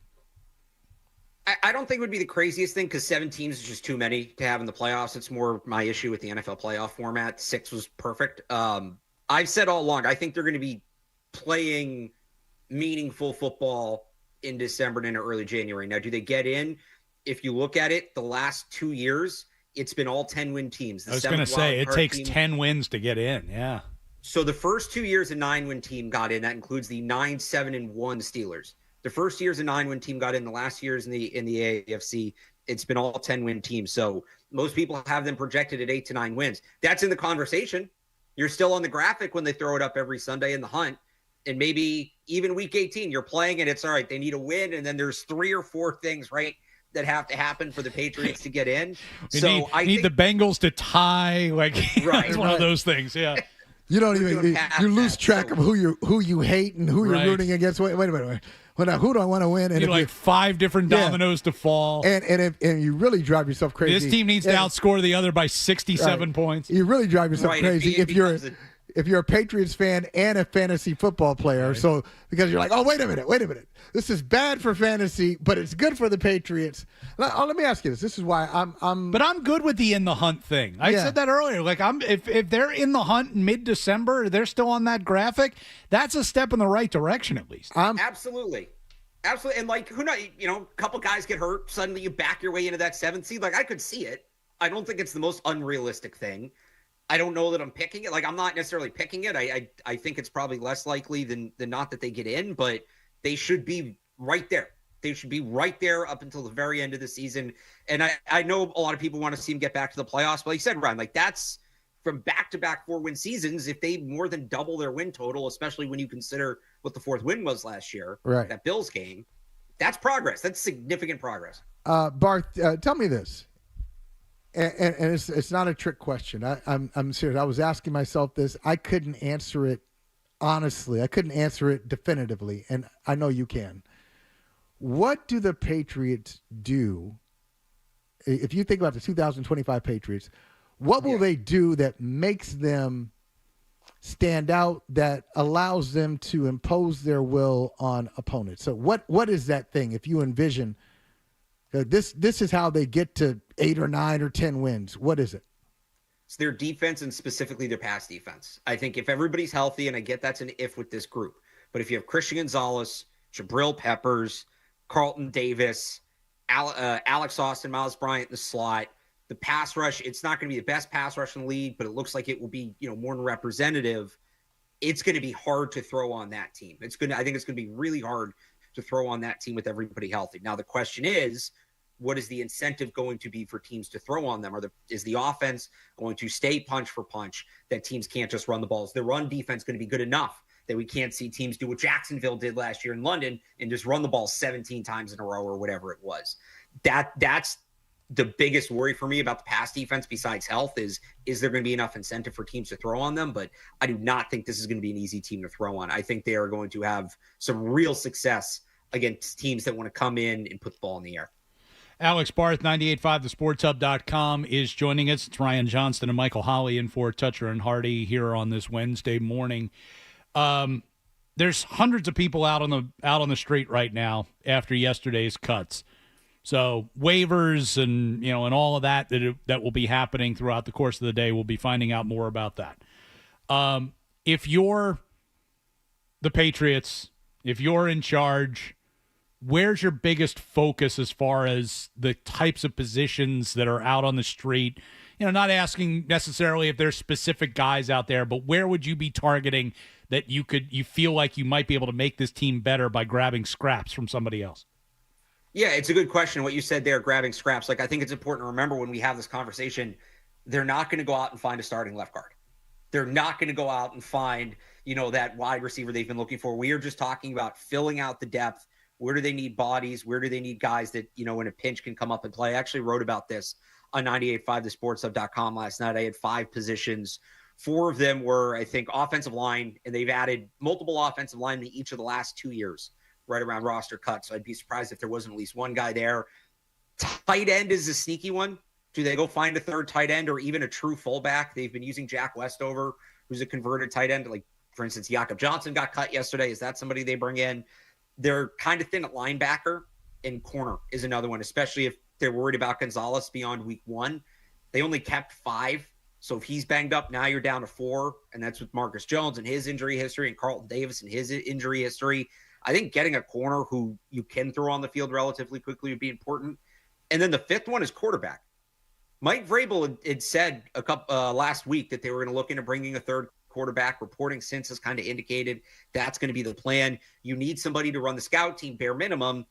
But can you find somebody? Do you believe a guy like Tommy DeVito, who's the name that's been thrown out there, could maybe compete with Joshua Dobbs for that backup spot? So at the very least, it's a scout team quarterback. Maybe that guy's ultimately on the practice squad, not the 53. But if you want to bring in competition for Josh Dobbs, that's probably going to need to be somebody you put on the active roster. I don't know how many guys are out there that qualify for that. Generally, good backup quarterbacks, teams aren't moving on from those guys. But there's a handful of veterans out there with experience starting that you could take a look at. I want to go back because that you gave a great answer on who the Patriots will be, their identity. Defensively, and that's supposed to be Mike Vrabel's calling card anyway. We talked about Kyle Duggar and how he struggles in certain coverages that Vrabel and Terrell Williams want to run. Well, who's that guy? I mean, who's the – you mentioned Peppers. Yeah. You mentioned Gonzalez. You mentioned Davis. I didn't hear a good free safety type. Who is it? So that's the weaker spot in the secondary. It's been Jalen Hawkins a little bit. It's been Craig Woodson, the rookie, a little bit. I think they'll rotate through those guys. That's the spot where they're probably the most vulnerable. It is kind of tough to attack a free safety, especially if that guy's just playing deep center field. Like, all right, you want to throw the ball deep 15 times today, do it. That's just a low percentage pass to begin with, but it's a good question. That is the one spot where you look at, especially the rookie class, and we've talked a lot the last couple of days about what a bad draft class can mean for a team looking retroactively at 2024, 2022. This is where you hope, Craig Woodson was almost a top 100 pick, and he's a guy that you might have in a starting role, and you hope he steps up, because if he steps up and can be the player he's flashed being at times in the spring and the summer, that's going to be big for their defense. If not, you go to Jalen Hawkins, who has looked better than he looked at times last year, but he's not on the level of Peppers or Davis or Gonzalez. He's not that kind of player. Alex Barth, you can read his Patriots coverage and on everything else at 98.5thesportshub.com. Thanks for getting up with us this morning. Thanks for having me, guys. All right. We've got some other things to get to. We're going to talk more football with Mike Giardi. Is going to come up with us at 9 o'clock as well. So we'll check in with him, get his thoughts on Pats and some other things maybe around the NFL as well. I haven't talked to Mike probably in a week or a week and a half, but I think he's going to be more on my side of the street. I think it's going to be hard for this team to make the playoffs. It's going to be hard for this team to be in the hunt. You know what? So you ran down that list. You ran down that list of playoff teams from last year. And who do you take out of there? Who's a fraud? Because even if you say the Texans are the fraud, okay, somebody's got to win a division. How about the Steelers? All right, so you a believer? Well, I'll just look at their track record. Their track record is they're usually in the hunt or in the playoffs. They're 500 or Mike Tomlin's teams were guaranteed to be at least around 500. Yeah, right? always there. So if you say the Patriots become what the Steelers usually are, all right, well, you got to win that. You better win that game early in the season. So that could be the team. But if the Steelers are out, so I look at the I top think you're three. right. You expect the Bengals would be back in the playoffs. Bengals just they won 9 games last year, and they blew. The reason they didn't make the playoffs is they screwed around with Jamar Chase's contract. They weren't ready for game 1, and the Patriots went in there and beat them up. They lost. Imagine the reason you didn't make the playoffs is because you weren't ready to play the Patriots at home in game 1. All right, so we'll talk more football coming up. We got a couple of other things to get to as well. 617-779-0985 if you want to jump in with us. Ryan Johnston, Michael Holley in for Toucher and Hardy on a Wednesday morning. Essential Sports Hub headline presented by Celsius Energy Drinks. Patriots cut 21 players. Cole Strange, 2022 first-round pick, was chief among them yesterday. Kyle Duggar and Anthony Jennings both had trade rumors around them and or cuts. Well, neither one went anywhere. ESPN reporting the Pats got multiple trade offers for Duggar, but his $9.75 million guaranteed salary, they say, and how much of it New England was going to eat became a hurdle in those trade talks. 53-man roster also includes 8 wide receivers, but Alex Barth just told us probably not going to dress 8 guys at that position on opening day. Meanwhile, elsewhere, Cowboys coach Brian Schottenheimer says Micah Parsons' latest back MRI came out clean. He's been medically cleared, but he is still in a contract impasse with the team. Whether he's going to start practicing or not, still up in the air. Saints named Spencer Rattler as their starting quarterback yesterday. Lucas Giolito, 8 scoreless innings on the mound, struck out 8. Red Sox beat Baltimore last night 5-0 at Camden Yards. Game 3 of that 4-game set is tonight. MLB schedule for 2026 came out yesterday. Sox open the season at Cincinnati March 26th. Home opener Friday, April 3rd against the Padres. Sports Hub headlines brought to you by Boston Vision. Make 2025 the year you ditch the glasses and contacts and start seeing 2020 with a LASIK procedure from the team at Boston Vision. Book a free evaluation today at bostonvision.com. I'm Ryan Johnston on Boston's Home for Sports, 98.5 The Sports Hub. More headlines around 9 o'clock. Stay tuned for more Toucher and Hardy on the Sports Hub. Earn your bachelor's online with UMass Lowell and grow your career.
Ryan Johnston and Michael Holley in for Toucher and Hardy here on this Wednesday.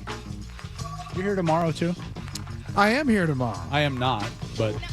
Should I take that personally, or you got something to do? No, Thursdays and Fridays just don't generally work for me because of circumstances. But just don't work for you on Thursdays and Fridays. Huh? So I was here yesterday. I'm here today. Now, 2 days of work is enough. I think. So if the Bruins said to you, "Hey, we need you on Thursday and Friday," you'd be like, "Yeah, I can."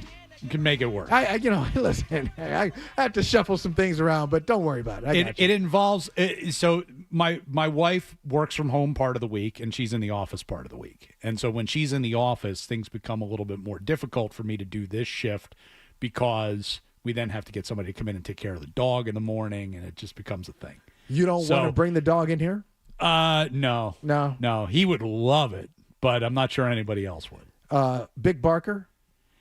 Yeah, he's not really he wouldn't bark that much because we don't have windows that look outside. He wouldn't see people just wandering by, but he would just be manic in here. Just, he'd be bouncing around. He'd want to eat things all, that are on the floor. He'd want to, sniff everything. He'd be trying to escape the room. He just, he's full of energy, especially in a new place. Now, what kind of dog is it? He's half pug and half kind of. God, you got one. I know you have pugs, right? Multiples. Yeah. 3. Yeah, I posted a picture of him yesterday for National Dog Day. National Dog Day. My social media. So I probably shouldn't ask this question on National Dog Day. It's probably not, the best timing. But are you in the market for any more pugs? Not at the moment. I will. That's my little guy right there, little Finn. It's cute. I will gift you a pug. Now, do you still have 3? We have 3 pugs. Yeah. What did they do? All wear diapers or just one? If I'm trying to remember that we've had this conversation. Just when we got them out of diapers, so we got them all out of diapers. It's just as a precaution. It's insurance, wearing diapers.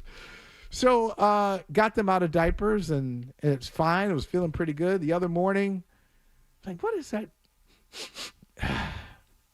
What's that? What is that smell? I looked down. There's a lake. There's a lake. Oh my God! Come on! God, what is going on with these pugs? So, of course, and for those of you out there, you have kids. And everybody does. Everybody has kids who say, "Oh, please, Mom, Dad, please, can we have an animal? Can we have a dog? Can we have a dog?" And parents, you give in, and you'll make some deal that the kids will not follow. The kids will say, all the kids. Okay, of course, I'll walk the dog. Yes, I'll feed the dog. I'll do it. So I just flipped out. I said, look, if it's your day, because now we just switch off. Okay, it's your day to take the dogs out and feed them. Like, just 3 kids, 3 pugs. Works out perfectly. You have a rotation. If there's an accident on your day, it's on you. Okay, you're cleaning it. You're doing it. I'm not doing it anymore. Right. I'm not doing this.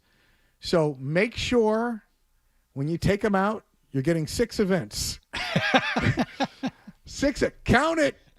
Count if you need to. Don't take your phones out as you're taking out the dogs. I need this to be taken care of. So they're out of diapers, but it's a day-to-day thing. Yeah. So that's why I generally don't work Thursdays and Fridays. It's just because we have to rely on people during, like, my in-laws help out a lot while I'm on the road and things like that because I can't be there, a lot of the times. And so we don't want to put more weight on them during the off season. So basically I just say, if my wife's going to be in the office, I'm not coming in here because it creates hurdles. And we know what hurdles like the Patriots. That's right. Yeah, they don't want to eat the money to get rid of Kyle Duggar. There's a hurdle there. Yeah, it's not impossible to work out, but there's a little bit of friction, so we can't make it work. There is also, Michael, a hurdle going on right now for untold thousands of people who are attending Burning Man. Burning Man started over the weekend. Huge event every single year out in the middle of the desert. Yep. I am, like a lot of things, pop culture, completely in the dark about what might go on there. But saw this the other day. The Orgy Dome. The Orgy Dome. Orgy Dome. Like O-R-G-Y. Okay. Orgy Dome was toppled by a massive windstorm that went through the desert the other day. There was I saw some pictures in Phoenix. There was like a sandstorm, which I've actually experienced out there. You've been a part of a sandstorm. First time I ever went out there, I landed, I got to the hotel, and I got an alert on my phone telling me that there was a sandstorm warning. And I looked out across the desert from like the 10th floor of my hotel, and you could see it coming, like just a wall of sand. That would freak me out. Did it freak you out a little bit? Yeah, it was like I'm about to experience something that I never expected to experience. I didn't even know they did this here. Like I've seen that on like in the Middle East or something like that, but never really thought about it when I was going to Phoenix. So they had one of these things out in the desert the other day, and apparently it hit like near where Burning Man is, 50+ mile an hour winds. A lot of temporary structures that they have put up in for Burning Man, including the Orgy Dome. Orgy Dome. Which is exactly what it sounds like, and it got leveled. So there is apparently no more Orgy Dome this year. So what do you do with it when the Orgy Dome? Well, the Orgy Dome goes away. It does raise several questions. Yeah, it does. So dozens of questions. Dozens. In reading about this, they announced that the Orgy Dome had been knocked down. Thankfully, everyone was safe. But they said last year, this has been going on since 2003. Is when they first created the Orgy Dome. Last year, they had somewhere in the neighborhood of 5,000 visitors to the Orgy Dome. Long lines forming to get in. And there's a photograph of a guy who he looks, I will say this, he looks like somebody who spends some time in the Orgy Dome. Okay? I'll let you imagine what that is. Whatever that is. Whatever that means, right? If you looked at this guy, you'd go, yeah, that's what I would expect to see in the Orgy Dome. He is standing by the entrance, and you go to like Disney or like a Six Flags or something like that, and it as you get online, it'll say like, here's how long it's going to take you to get to the front of the line. They've got that set up. So they've got like a tunnel, and it says from this point in line, the wait is at least 30 minutes. So the mood strikes you, right? Sure. And someone else who's at the, or someone's else who's at the event, and you decide, we're going to go visit the Dome. So when you visit the Dome, I got so many questions, and I need you to help me here, RJ. Maybe you know more on this. So when you stand in line, admission it's free. You don't have to. I would assume it's free. You're just going, and so when you go into the Dome, are you going with someone? You're going to be matched up. No. This is jump into somebody's party. They promote this as this is big about consent and all of that, and so like you are supposed. That's implied. Well, I mean, you would hope if you're in line for the Orgy Dome, you understand what it is you're getting into. I thought this was something else. I thought this was a museum. But there are there are twosomes, there are threesomes, there are moresomes that might get in line together, or perhaps they meet in line. Sometimes you meet somebody when you're standing in line for something, and you hit it off. Yeah. So maybe you add to your circle. More than 5,000 visitors last year. From that point in line, it's at least 30 minutes, which one would think if you're just stuck standing in line in the middle of the desert and hot sun, because there's no covering or anything while you're in line, perhaps the mood would start to get spoiled a little bit. No. But apparently not. These people are on a mission. They're very focused. But here's the first thing that goes into my mind when I see 5,000. These are 5,000 people who are out in the desert in the middle of nowhere with no access to, shower facilities and, indoor plumbing and all of that fun stuff. They have in the Dome, they've got mattresses and they've got couches and pillows, and they've got, the things that you might need for this kind of an event. Let me stay employed today. I would not. 12. I've got so many thoughts. Yeah, I wouldn't go within 10 miles of this tent. Oh, Lord. Let alone go inside of it. Oh, yeah.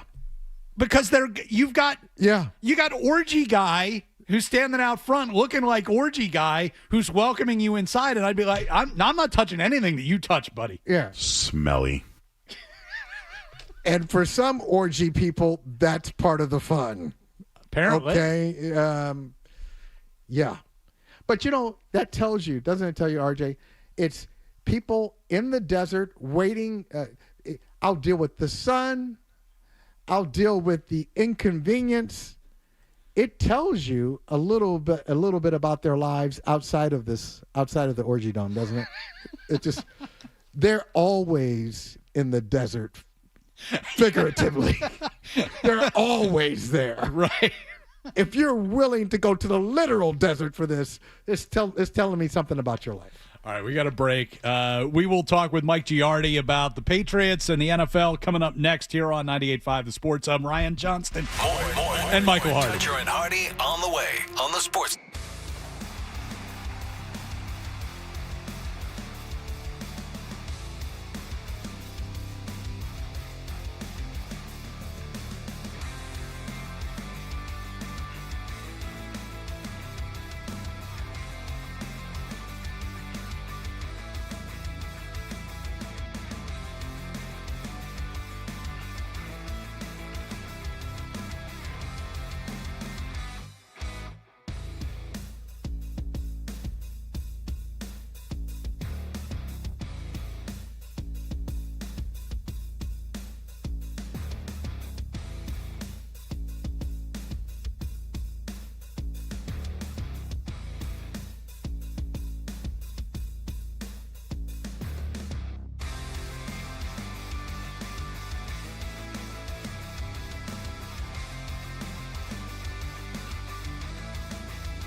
Toucher and Hardy. I no longer love things. Let's go. Let's ride. 98.5. Let's roll the dice. The Sports Zone. Both guys that have been bandied about in trade rumors are still here, and that to me gets to the point of this roster being thin, and this roster really top to bottom not being fully of NFL caliber. You can't afford to part ways with a Kyle Duggar or an Anthony Jennings just because they're not perfect fits for your scheme. Ryan Johnston and Michael Holley here with you. Final hour on this Wednesday of Toucher and Hardy with no Fred, no Hardy, and no Wallach. We'll all be back together next week. One big happy family. You said it earlier, though. No Fred, no Hardy, no Wallach, but you've got the infrastructure. You've got the nerve center, the brain trust. Right. Everybody on the important side of the glass. Adam 12, Nick Gemelli, Ryan Beaton. All here. All here. Button pushers. Working hard today. I won't call them button pushers. Jimmy Stewart takes offense to that. Learned that, first time I ever worked with him, I think. Well, I mean, it's kind of... Yeah, I mean, calling somebody a button pusher is kind of... Yeah, it's a little dismissive. Basically, we could train a chimpanzee to do this job. Yeah, it's kind of tough. It's, I'm sold on that now. I think I'll stop using that phrase. Thank you, gentlemen. And thank you, Jimmy, if you're listening. No, I read all these great articles. Read a long, just deep piece on the show. And, yeah, you mentioned the guys on the other side of the glass are mentioned, but I didn't think enough. I didn't think they got enough props. I think the whole piece. It's going to have to do another follow-up piece. Yeah, That's the whole piece should be reimagined. Yeah. No. It's not about the guys talking on the air all the time. We make them go. Right. Like it's us. It's we're the top, and then we kind of make them look good. That really, the piece should have been about that, and I think Chad Finn missed his. I think he missed the mark on that. That's Michael. That's really what he should have done. You will be invited back tomorrow, yes. As a matter of fact. Okay, good. Very good. Sealed the deal. Patriots cut downs yesterday. Been a large topic of conversation this morning, and will be again now, because we are joined by Mike Giardi, who writes for the Boston Sports Journal, covers the New England Patriots, of course. Mike, how are you this morning? Good morning, gentlemen. I'd like to call the guys behind the glass the nerve center, right? That's kind of where it all starts. There it is. They put the finger on the pulse. It's the whole thing. Adam is just got everything under control, making sure you guys don't stray too far from the proper topics. And Mike, you also will be invited back tomorrow. That's right. Perfect. Right. Good stuff. Overall reaction to what did and didn't happen yesterday, Mike, and where this roster is a week and a half before the bullets start flying for real. So they turned over, by my math, going into waivers today, which can start happening at 12 o'clock, 41.5% of their roster from last year. 11 rookies, including 9 draft picks, and then 11 free agent signees from this new regime, Vrabel, Cowden, John Stryker. So to me, they're still not done yet. There's still another 10 names that need to be flipped on this roster for me to take this roster and say, okay, now we can actually start having the conversations that people were having 2 and 3 months ago about 11, 12, and 13 wins.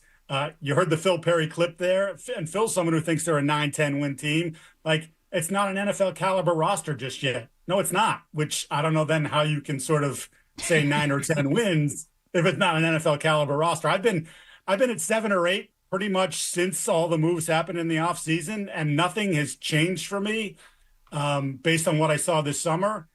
They're better. There's no question. The roster is better. The coaching staff is worlds better, but it's still going to take a little while for this all to come together. So you said you've been at 7 or 8 and nothing has changed. So the good news, if you're a Patriots fan, is that that number has not gone down. You didn't see anything in the joint practices or in the games, for if you want to call them games, that make you think, oh, wait a minute, 7 or 8 is too charitable. I'm down to 6 or 7. No, because again, I think it's kind of been what I expected. Like the Drake May experience this summer was kind of what I expected. He's still learning a new offense. He's got a couple new receivers that are important or expected to be important pieces in Diggs and Hollins and actually Kyle Williams as well. So like, it's just a learning process that they have there. And then when you look at the offensive line, up until like 4 days ago, I don't think we totally knew who was going to be the starting offensive line. Now, I think they've decided it's going to be the two rookies on the left side. It's going to be Bradbury in the middle.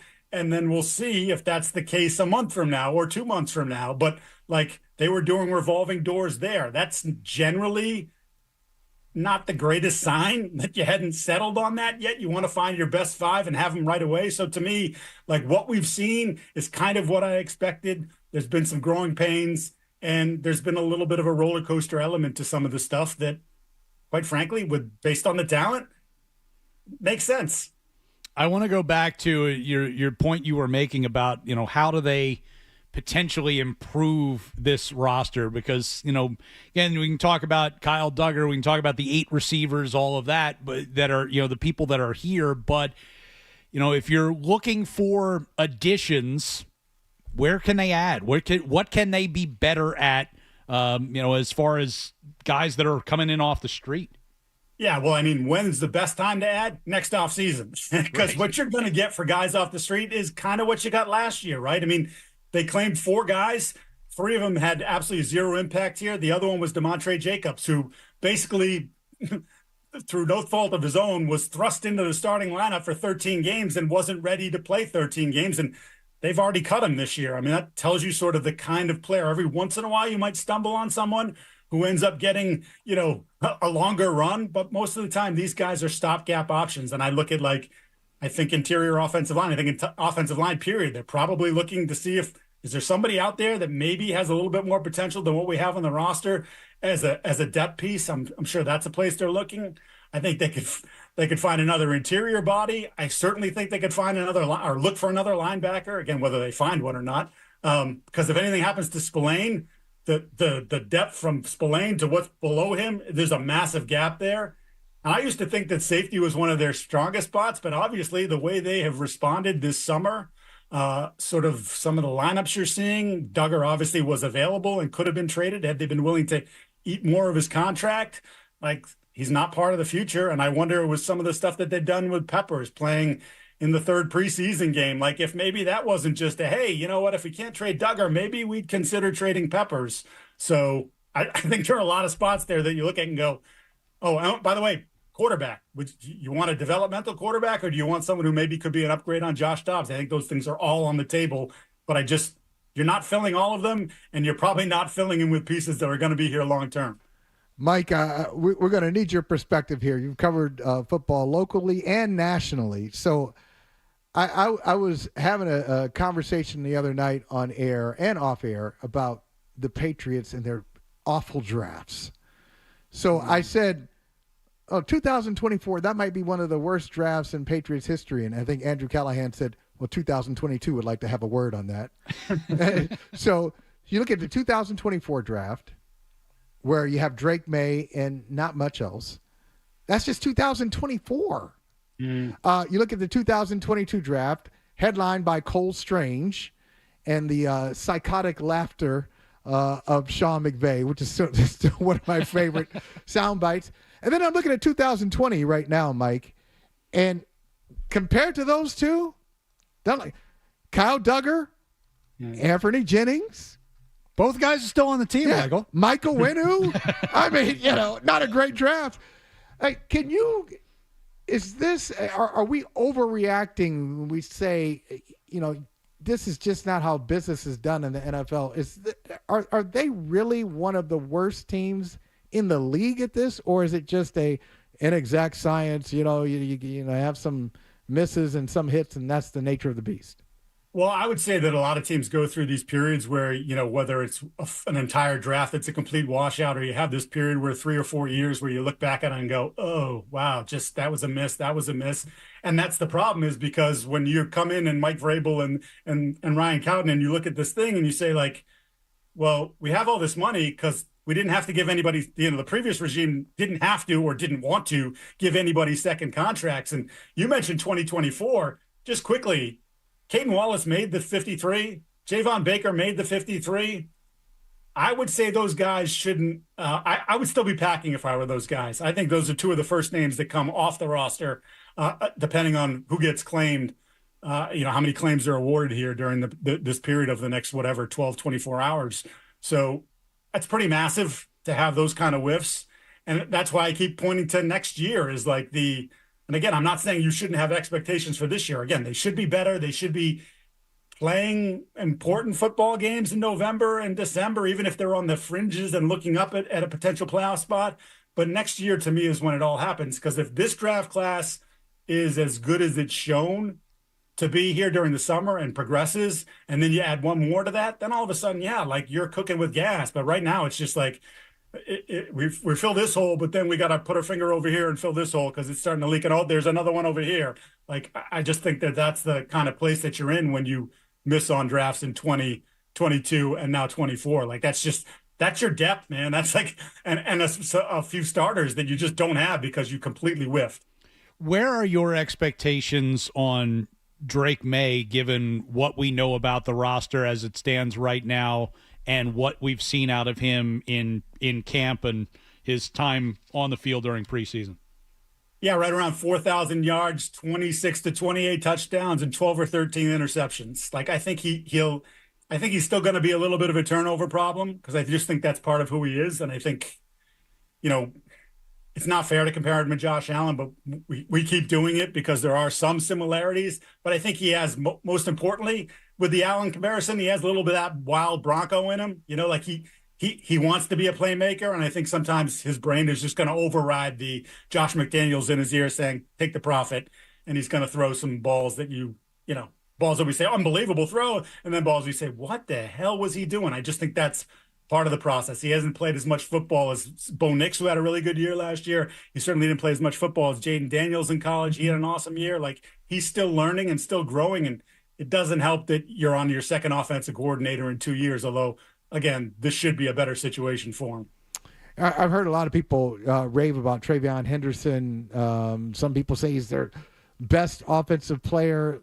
Based on what you've seen from the rookie, where do you stand? Are you on the hype machine, or are you saying, hey, let's temper this a bit? No, he's their best offensive player. He is? Yeah, he is.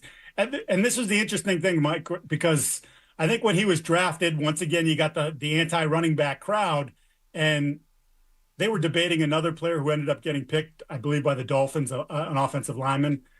But what they were looking for was playmakers. And when he fell to them at that spot, they looked around and said, okay, that offensive lineman we were considering, he's gone. Who's the best playmaker on the board? And it was Travion Henderson by a long shot. So damn the running back position, just do it anyways. Damn that you have two NFL running backs in the room already, in Stevenson and Gibson, and say, let's do this. And he has been, I think, more than advertised. I don't think that they necessarily knew that he was as powerful as he's been between the tackles, although the Ohio State people would have told you that if you talked to them, and I'm sure they did. So maybe they didn't think it would translate. My one thing for him is he's been best when he's been in a platoon. He got hurt when he was the bell cow guy at Ohio State every year, and last year they split the carries with Judkins, and he stayed healthy the whole year and had an awesome year. So for the people that want to give him the ball 20, 25 times, I would say, no, don't be crazy. You've got two other good football players in that backfield. And if it's 10, 12 touches a game, and maybe there's a game where it's 15 or 16, that seems right to me, because I think, you want to keep him out there as best as possible. He's got more explosion than anybody they've got in that offense. How are we feeling about Borregales winning the kicker battle over Parker Romo? We are feeling as though that was predetermined. Well, yeah, kind of. It's like a little professional wrestling tinge to it. Like, come on, it's a competition in name only. It was close, and the guys that chart the kicks, Romo had the better percentage in practice, and we obviously saw two misses from Borregales in the preseason, including one from 57 that never had a chance.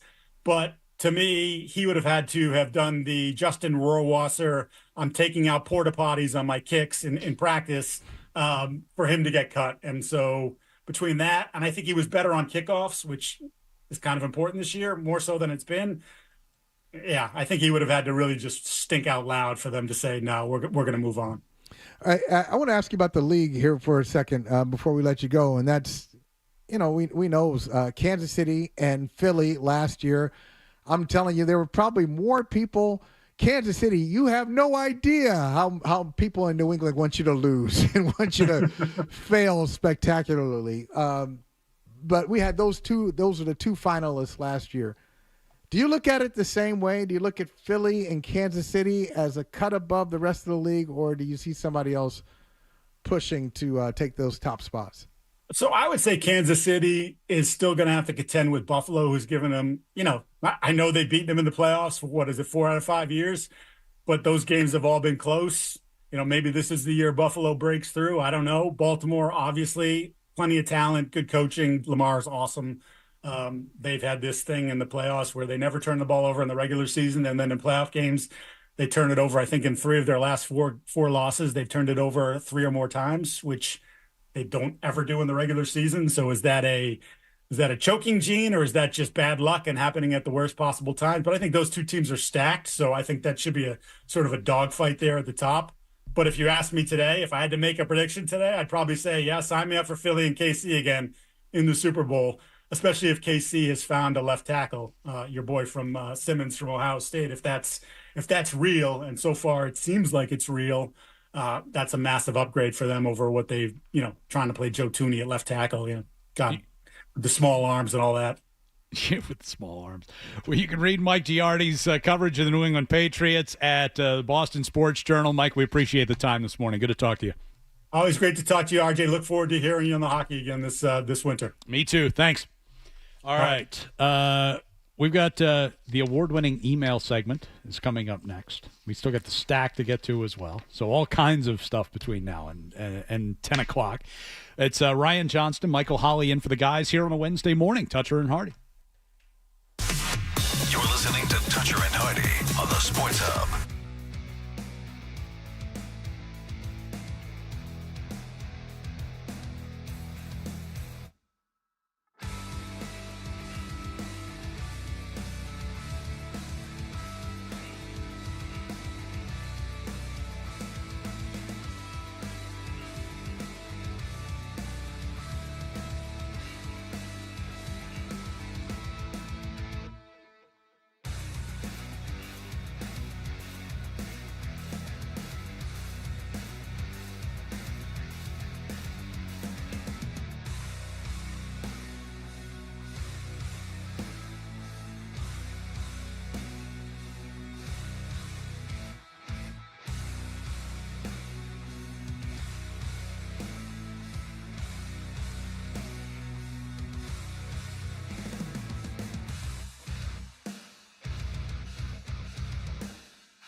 You know, I got an idea for a bit. The email bit. We should do the email bit. It's a great idea. Let's do the email bit. Time for the email bit. Ryan Johnston, Michael Hardy in for the guys here on, or Ryan, I think I've done that twice this morning. Michael Holly, not Michael Hardy. Michael Hardy? It's not bad. Michael Hardy. It's got action film vibes to Yeah, it. Michael Hardy. Starring Michael Hardy in Die Hard 10. I believe that is the name of the country singer who just calls himself Hardy. Oh, is his That's first name Michael? his name is actually Michael Hardy. Interesting. Yeah. Weren't there was there a T-shirt? Wasn't there a T-shirt company, Hardy? Oh, was it Hardy? You're close to it. No, it wasn't Hardy. What was it? It was something like that. You got it pulled up, RJ. I can go look too. But Yeah, Ed Hardy. Ed Hardy. Okay. Yeah, this kind of wild looking, Yes. wacky, like the Back Jersey in the- Shore guys wear. Yeah. Back in the day, it was kind of. That was in early 2000s. It was a certain kind of. You had to be a certain kind of person to wear an that Ed and Hardy a Von t-shirt. Dutch trucker hat. That was a big look. Didn't look in the early 2000s for a certain type of guy. Didn't age that well. No. I don't have a public email address, nor do I imagine you would, Michael. Smart. No, they can't find me. I mean, they can, but But I am digging into the Twitter notifications for a few messages that we've gotten throughout the course of the show today. If you were with us first thing this morning, or early this morning, we were talking in reference to the big Taylor Swift, Jason. Or I keep saying Jason Kelce. I'm an Eagles fan. I mean, Jason Kelce means a hell of a lot more to me than Travis Kelce ever will. Hall of Famer. Hall of Fame center. Absolutely. No question. One of the Great. best centers of all time. Absolutely. Good pick. So we were talking about that, and Adam 12 gave us a game to play of athlete and celebrity couples that we talked about. Andre Rison and Left Eye, who burned his house down, things like that. And you mentioned that a friend of yours had a chance at one point to meet Halle Berry, in Los Angeles, and skipped out on the opportunity. Just didn't do it because he just said, "I didn't have a shot. I got no shot. What am I doing? I can't talk to her." Higher Glizzy checks in and says, "My wife's no celebrity, but she's 100% out of my league. But all it took was just having the balls to say something. Also, be funny." And that was the point that we were making. Is you see every once in a while you will see like a supermodel who is dating some schlubby guy who's not like a multi-millionaire. He's just a regular guy. And you go, you ask her, what is it about the, like, how did you wind up with this guy? And she'll say, he had the guts to come and talk to me when nobody else does. I'm standing at a party and nobody's around me because I'm too, like, they're intimidated. Guys are intimidated to come up and talk. And he came up, broke the ice, and had a normal conversation. But by the way, that's the story for most of us. My number is so much lower than my wife's number. I mean, it's an imbalance. It's embarrassing. I mean, that's the story. But you got to talk. You got to give yourself a chance to be in the game. Sometimes say something. Sometimes you outpunch your coverage. Right. I certainly did. Most of the time. Most guys do. And then this question I thought was interesting because it's something that you've been on TV for a long time. You must get recognized a lot when you're out in public. People must, shout your name or come up and say hi. And the number one thing they say to me, though, the number one thing, you can probably guess. Guess. Who am I on TV with at night? Felger. Tell Felger. Yeah. I'm like all the time. Hey, wait a minute. Hey, how you doing? Hey, tell Felger this. That's generally what I get. So I got this question from a guy named Woodsy. He said, since you've taken the Bruins job, have you been getting recognized more? Now, he asked this because he tells me he's a bartender over at Dillon's in Back Bay. And I was there last year. My wife and I, and I think it was my uncle, was in town, and we took him over there to have some lunch. And I was right across from the fire station, right? Yes. Yeah. It's like the old It is. police station. Yeah. There, right next to the fire station. And I was walking back from the men's room back outside to go, back out to our table, and somebody shouts my name from behind the bar, and I look, and it's this guy, Woodsy, apparently, who just, who knew who I was from having seen me on TV here or whatever. And he said, I bartended there, and I saw you last year, yelled your name, and you looked quite surprised that someone knew it was you, wanted to email you but couldn't find it. So thanks for tweeting at me. It doesn't happen that much because I'm mostly on radio. And when we do this, like, we're not on TV. You can watch the show on YouTube. But, when I've done the midday show, here and there on occasion, people see you on TV. They start recognizing you. But it has become this thing now where I play a lot of golf during the off season here. Been out a lot. And I have gotten recognized generally by my name on the tee sheet. Like I went a couple of weeks ago, went and checked in at the pro shop. I told the guy my name, and he kind of stops and he's like, "You're not the one from the radio, right?" I said, "Yeah." Ryan and Johnson. We had a nice conversation. And when I was on my way off the golf course, I happened to see him in the parking lot, and he stopped to ask me a question about the Bruins. Like, I thought they were going to be this year and all that, which is fine. And I enjoy that. It's I'm not by any means above it. But here's the thing about, like, being on the radio and being fairly anonymous in that regard, face-wise, is that you don't generally get people who just recognize you. If they hear your name, or sometimes they'll hear my voice and they'll kind of look at me like, you kind of sound like that guy on the radio. But it doesn't happen that often. But when I go out to play golf, oftentimes you get paired up with people that you don't know. And invariably, sometime usually early in the round, when you're standing on a tee box and you're making conversation, somebody goes, "So what do you do?" And then there's that kind of moment where I have to decide, do I tell them what my actual job is or not? Yeah. Because for some people, or for most people, the response is, "Oh, what a fun job that must be." Right. And then we move on with our day. For other people, it's like, we're going to spend the next 15 holes talking about the Bruins. Yeah, exactly. And I want to know everything. And it's like, and I appreciate that because, listen, there's nobody who appreciates this position more than me. And nobody they really want to hire Sturm. What do you think about this? But it's like, I'm out for a nice round of golf this morning. I don't want to talk about free agency necessarily. I don't want to talk about trades. I don't want to, it's like we can have if I tell you, I'm the Bruins radio announcer, you go, "Oh, you travel, with them. Oh yeah, where's your favorite arena to go to," or things like that. That's fine. But I just don't want to have a 4-hour Bruins conversation when I'm just out for a fun round of golf. But I'm like, so there have been a few people that I've met where I've kind of sized them up early when they ask that question. And it's like, I don't want to lie to you because I don't want to have to keep up the lie potentially for the next 4 hours. But I'll just kind of be like, kind of mention in passing that, like, there was one group that I played with where I kind of mentioned in passing that, I get a lot of free time during the summer because I've been playing a lot of golf. And almost everybody goes, "Oh, you're a teacher?" Yes. And the answer, yes, I am. So I think one person I said, "Yeah, close." Yeah, I teach. And he goes, so you're a professor?" And I'm like, I just kind of shrugged and like we moved on. So yeah, that's.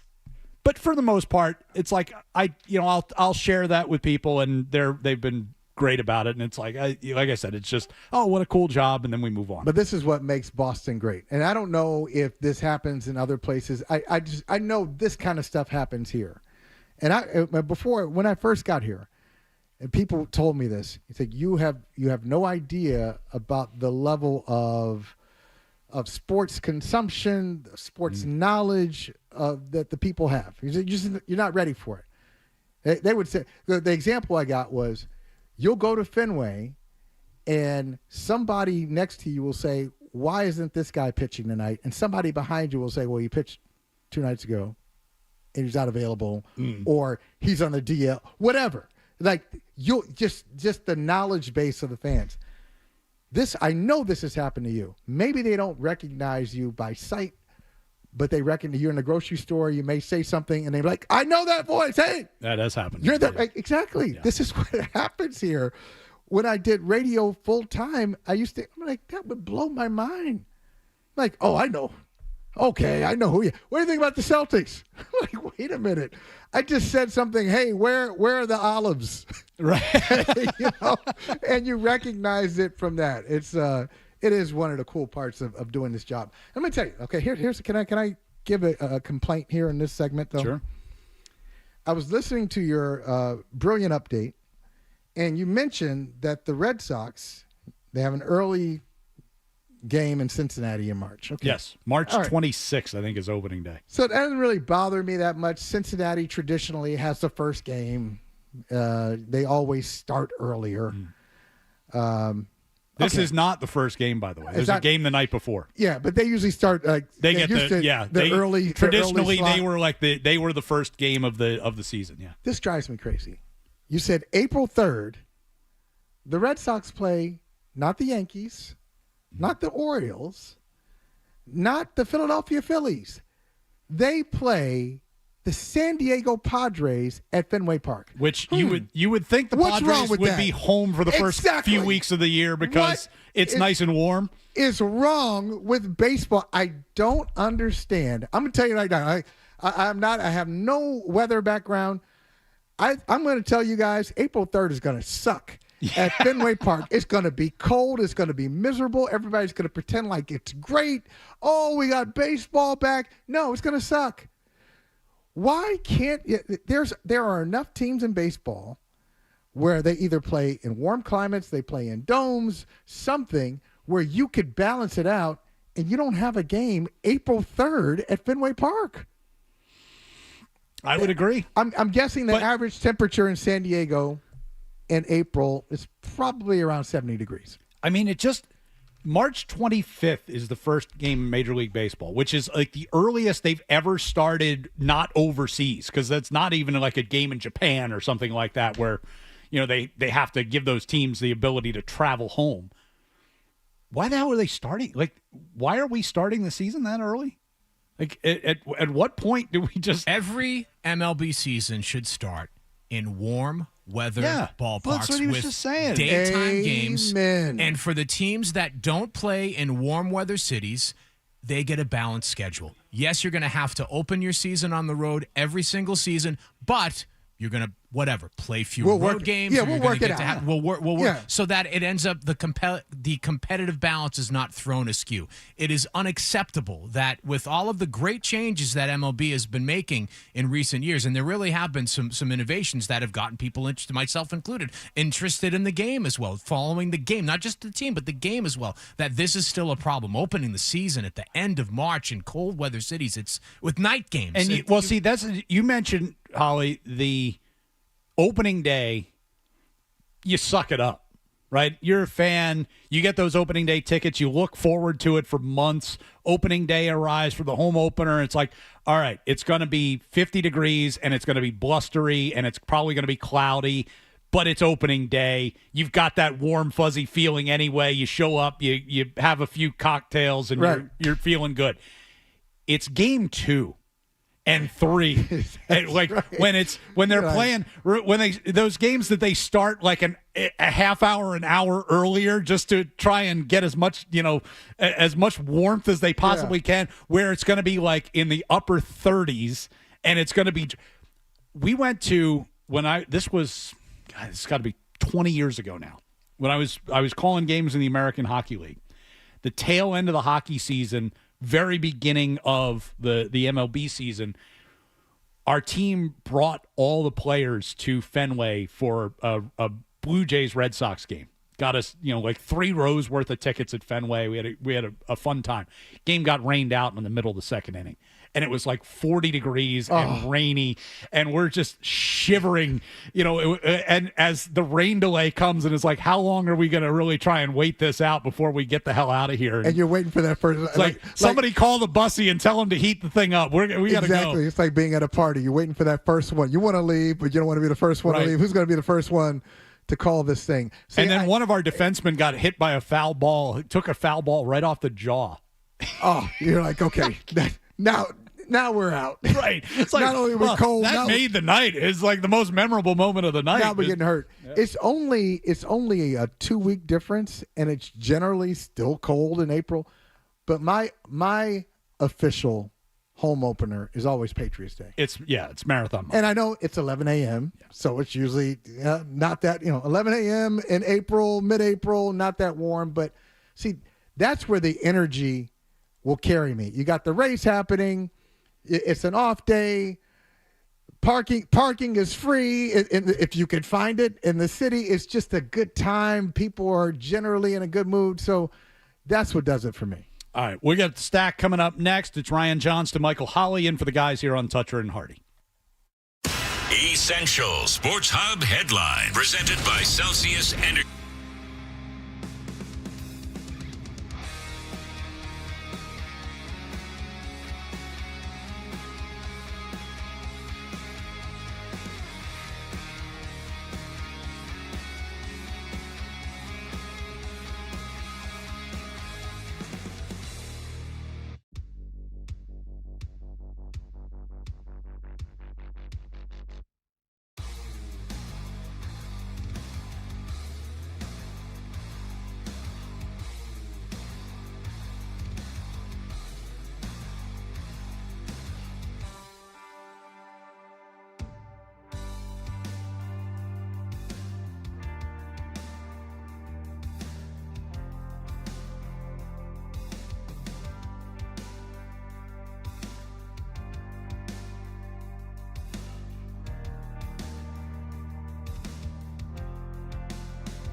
Beautiful ball of flame. And a whole lot of Boston sports. And I have had many offers to become an insider. We know what you're thinking. What could I possibly have missed from the show? It's time for The Stack on Toucher and Hardy. Fourth rounder in 2027. I said to you during the break, he can still ball. Adam Thielen is really good. He spent, I think, 9 years, first 9 years of his career with the Vikings. He was a teammate of Steph Diggs. And I would say of the two, and I know Thielen has had some injuries too, but of the two, Thielen is more like he was with the Vikings than Steph Diggs was. He was always like a possession guy, but he's excellent. He's 35 years old. Can still do it. In his 10 games that he played last year, he was averaging over 60 yards a game, had 5 touchdowns in 10 games. And consider who he had. And now he's going back to Minnesota, where he's going to be, up opposite Jefferson, who's going to take the lion's share of the defensive pressure, and he'll put up numbers. He's got Jefferson as the one. He's got Kevin O'Connell, one of the best play designers, play callers in the league. I got a rookie quarterback, so who knows what? Technically, a rookie quarterback in J.J. McCarthy. When you have a young quarterback like they do in Minnesota, you would think you'd want to put some big time talent at the receiver position, and they've managed to do that. Yeah, of course, here in New England, you got 8 of those guys. Eight guys, some veterans, some young guys. I don't think I'll say this. I don't think they have anybody as good as Adam Thielen. No. Maybe. Do you think they made some calls on Adam Thielen? Maybe Diggs. Do you think they've made any calls on Jacoby Myers? I kind of do.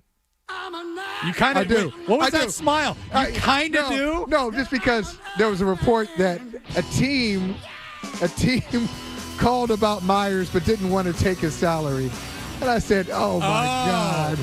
So is it them or is it Cincinnati? I think it's them. I think it's them. I do. Michael, always fun hanging out with you. Great job, my friend. Appreciate you. So you and who tomorrow? Matt McCarthy. Takey. Okay. We'll be here tomorrow. We'll have some fun. I will be watching on YouTube as per usual. 12. Appreciate it. Guys in the back. Always great having you guys in. See you soon. Midday show coming up next.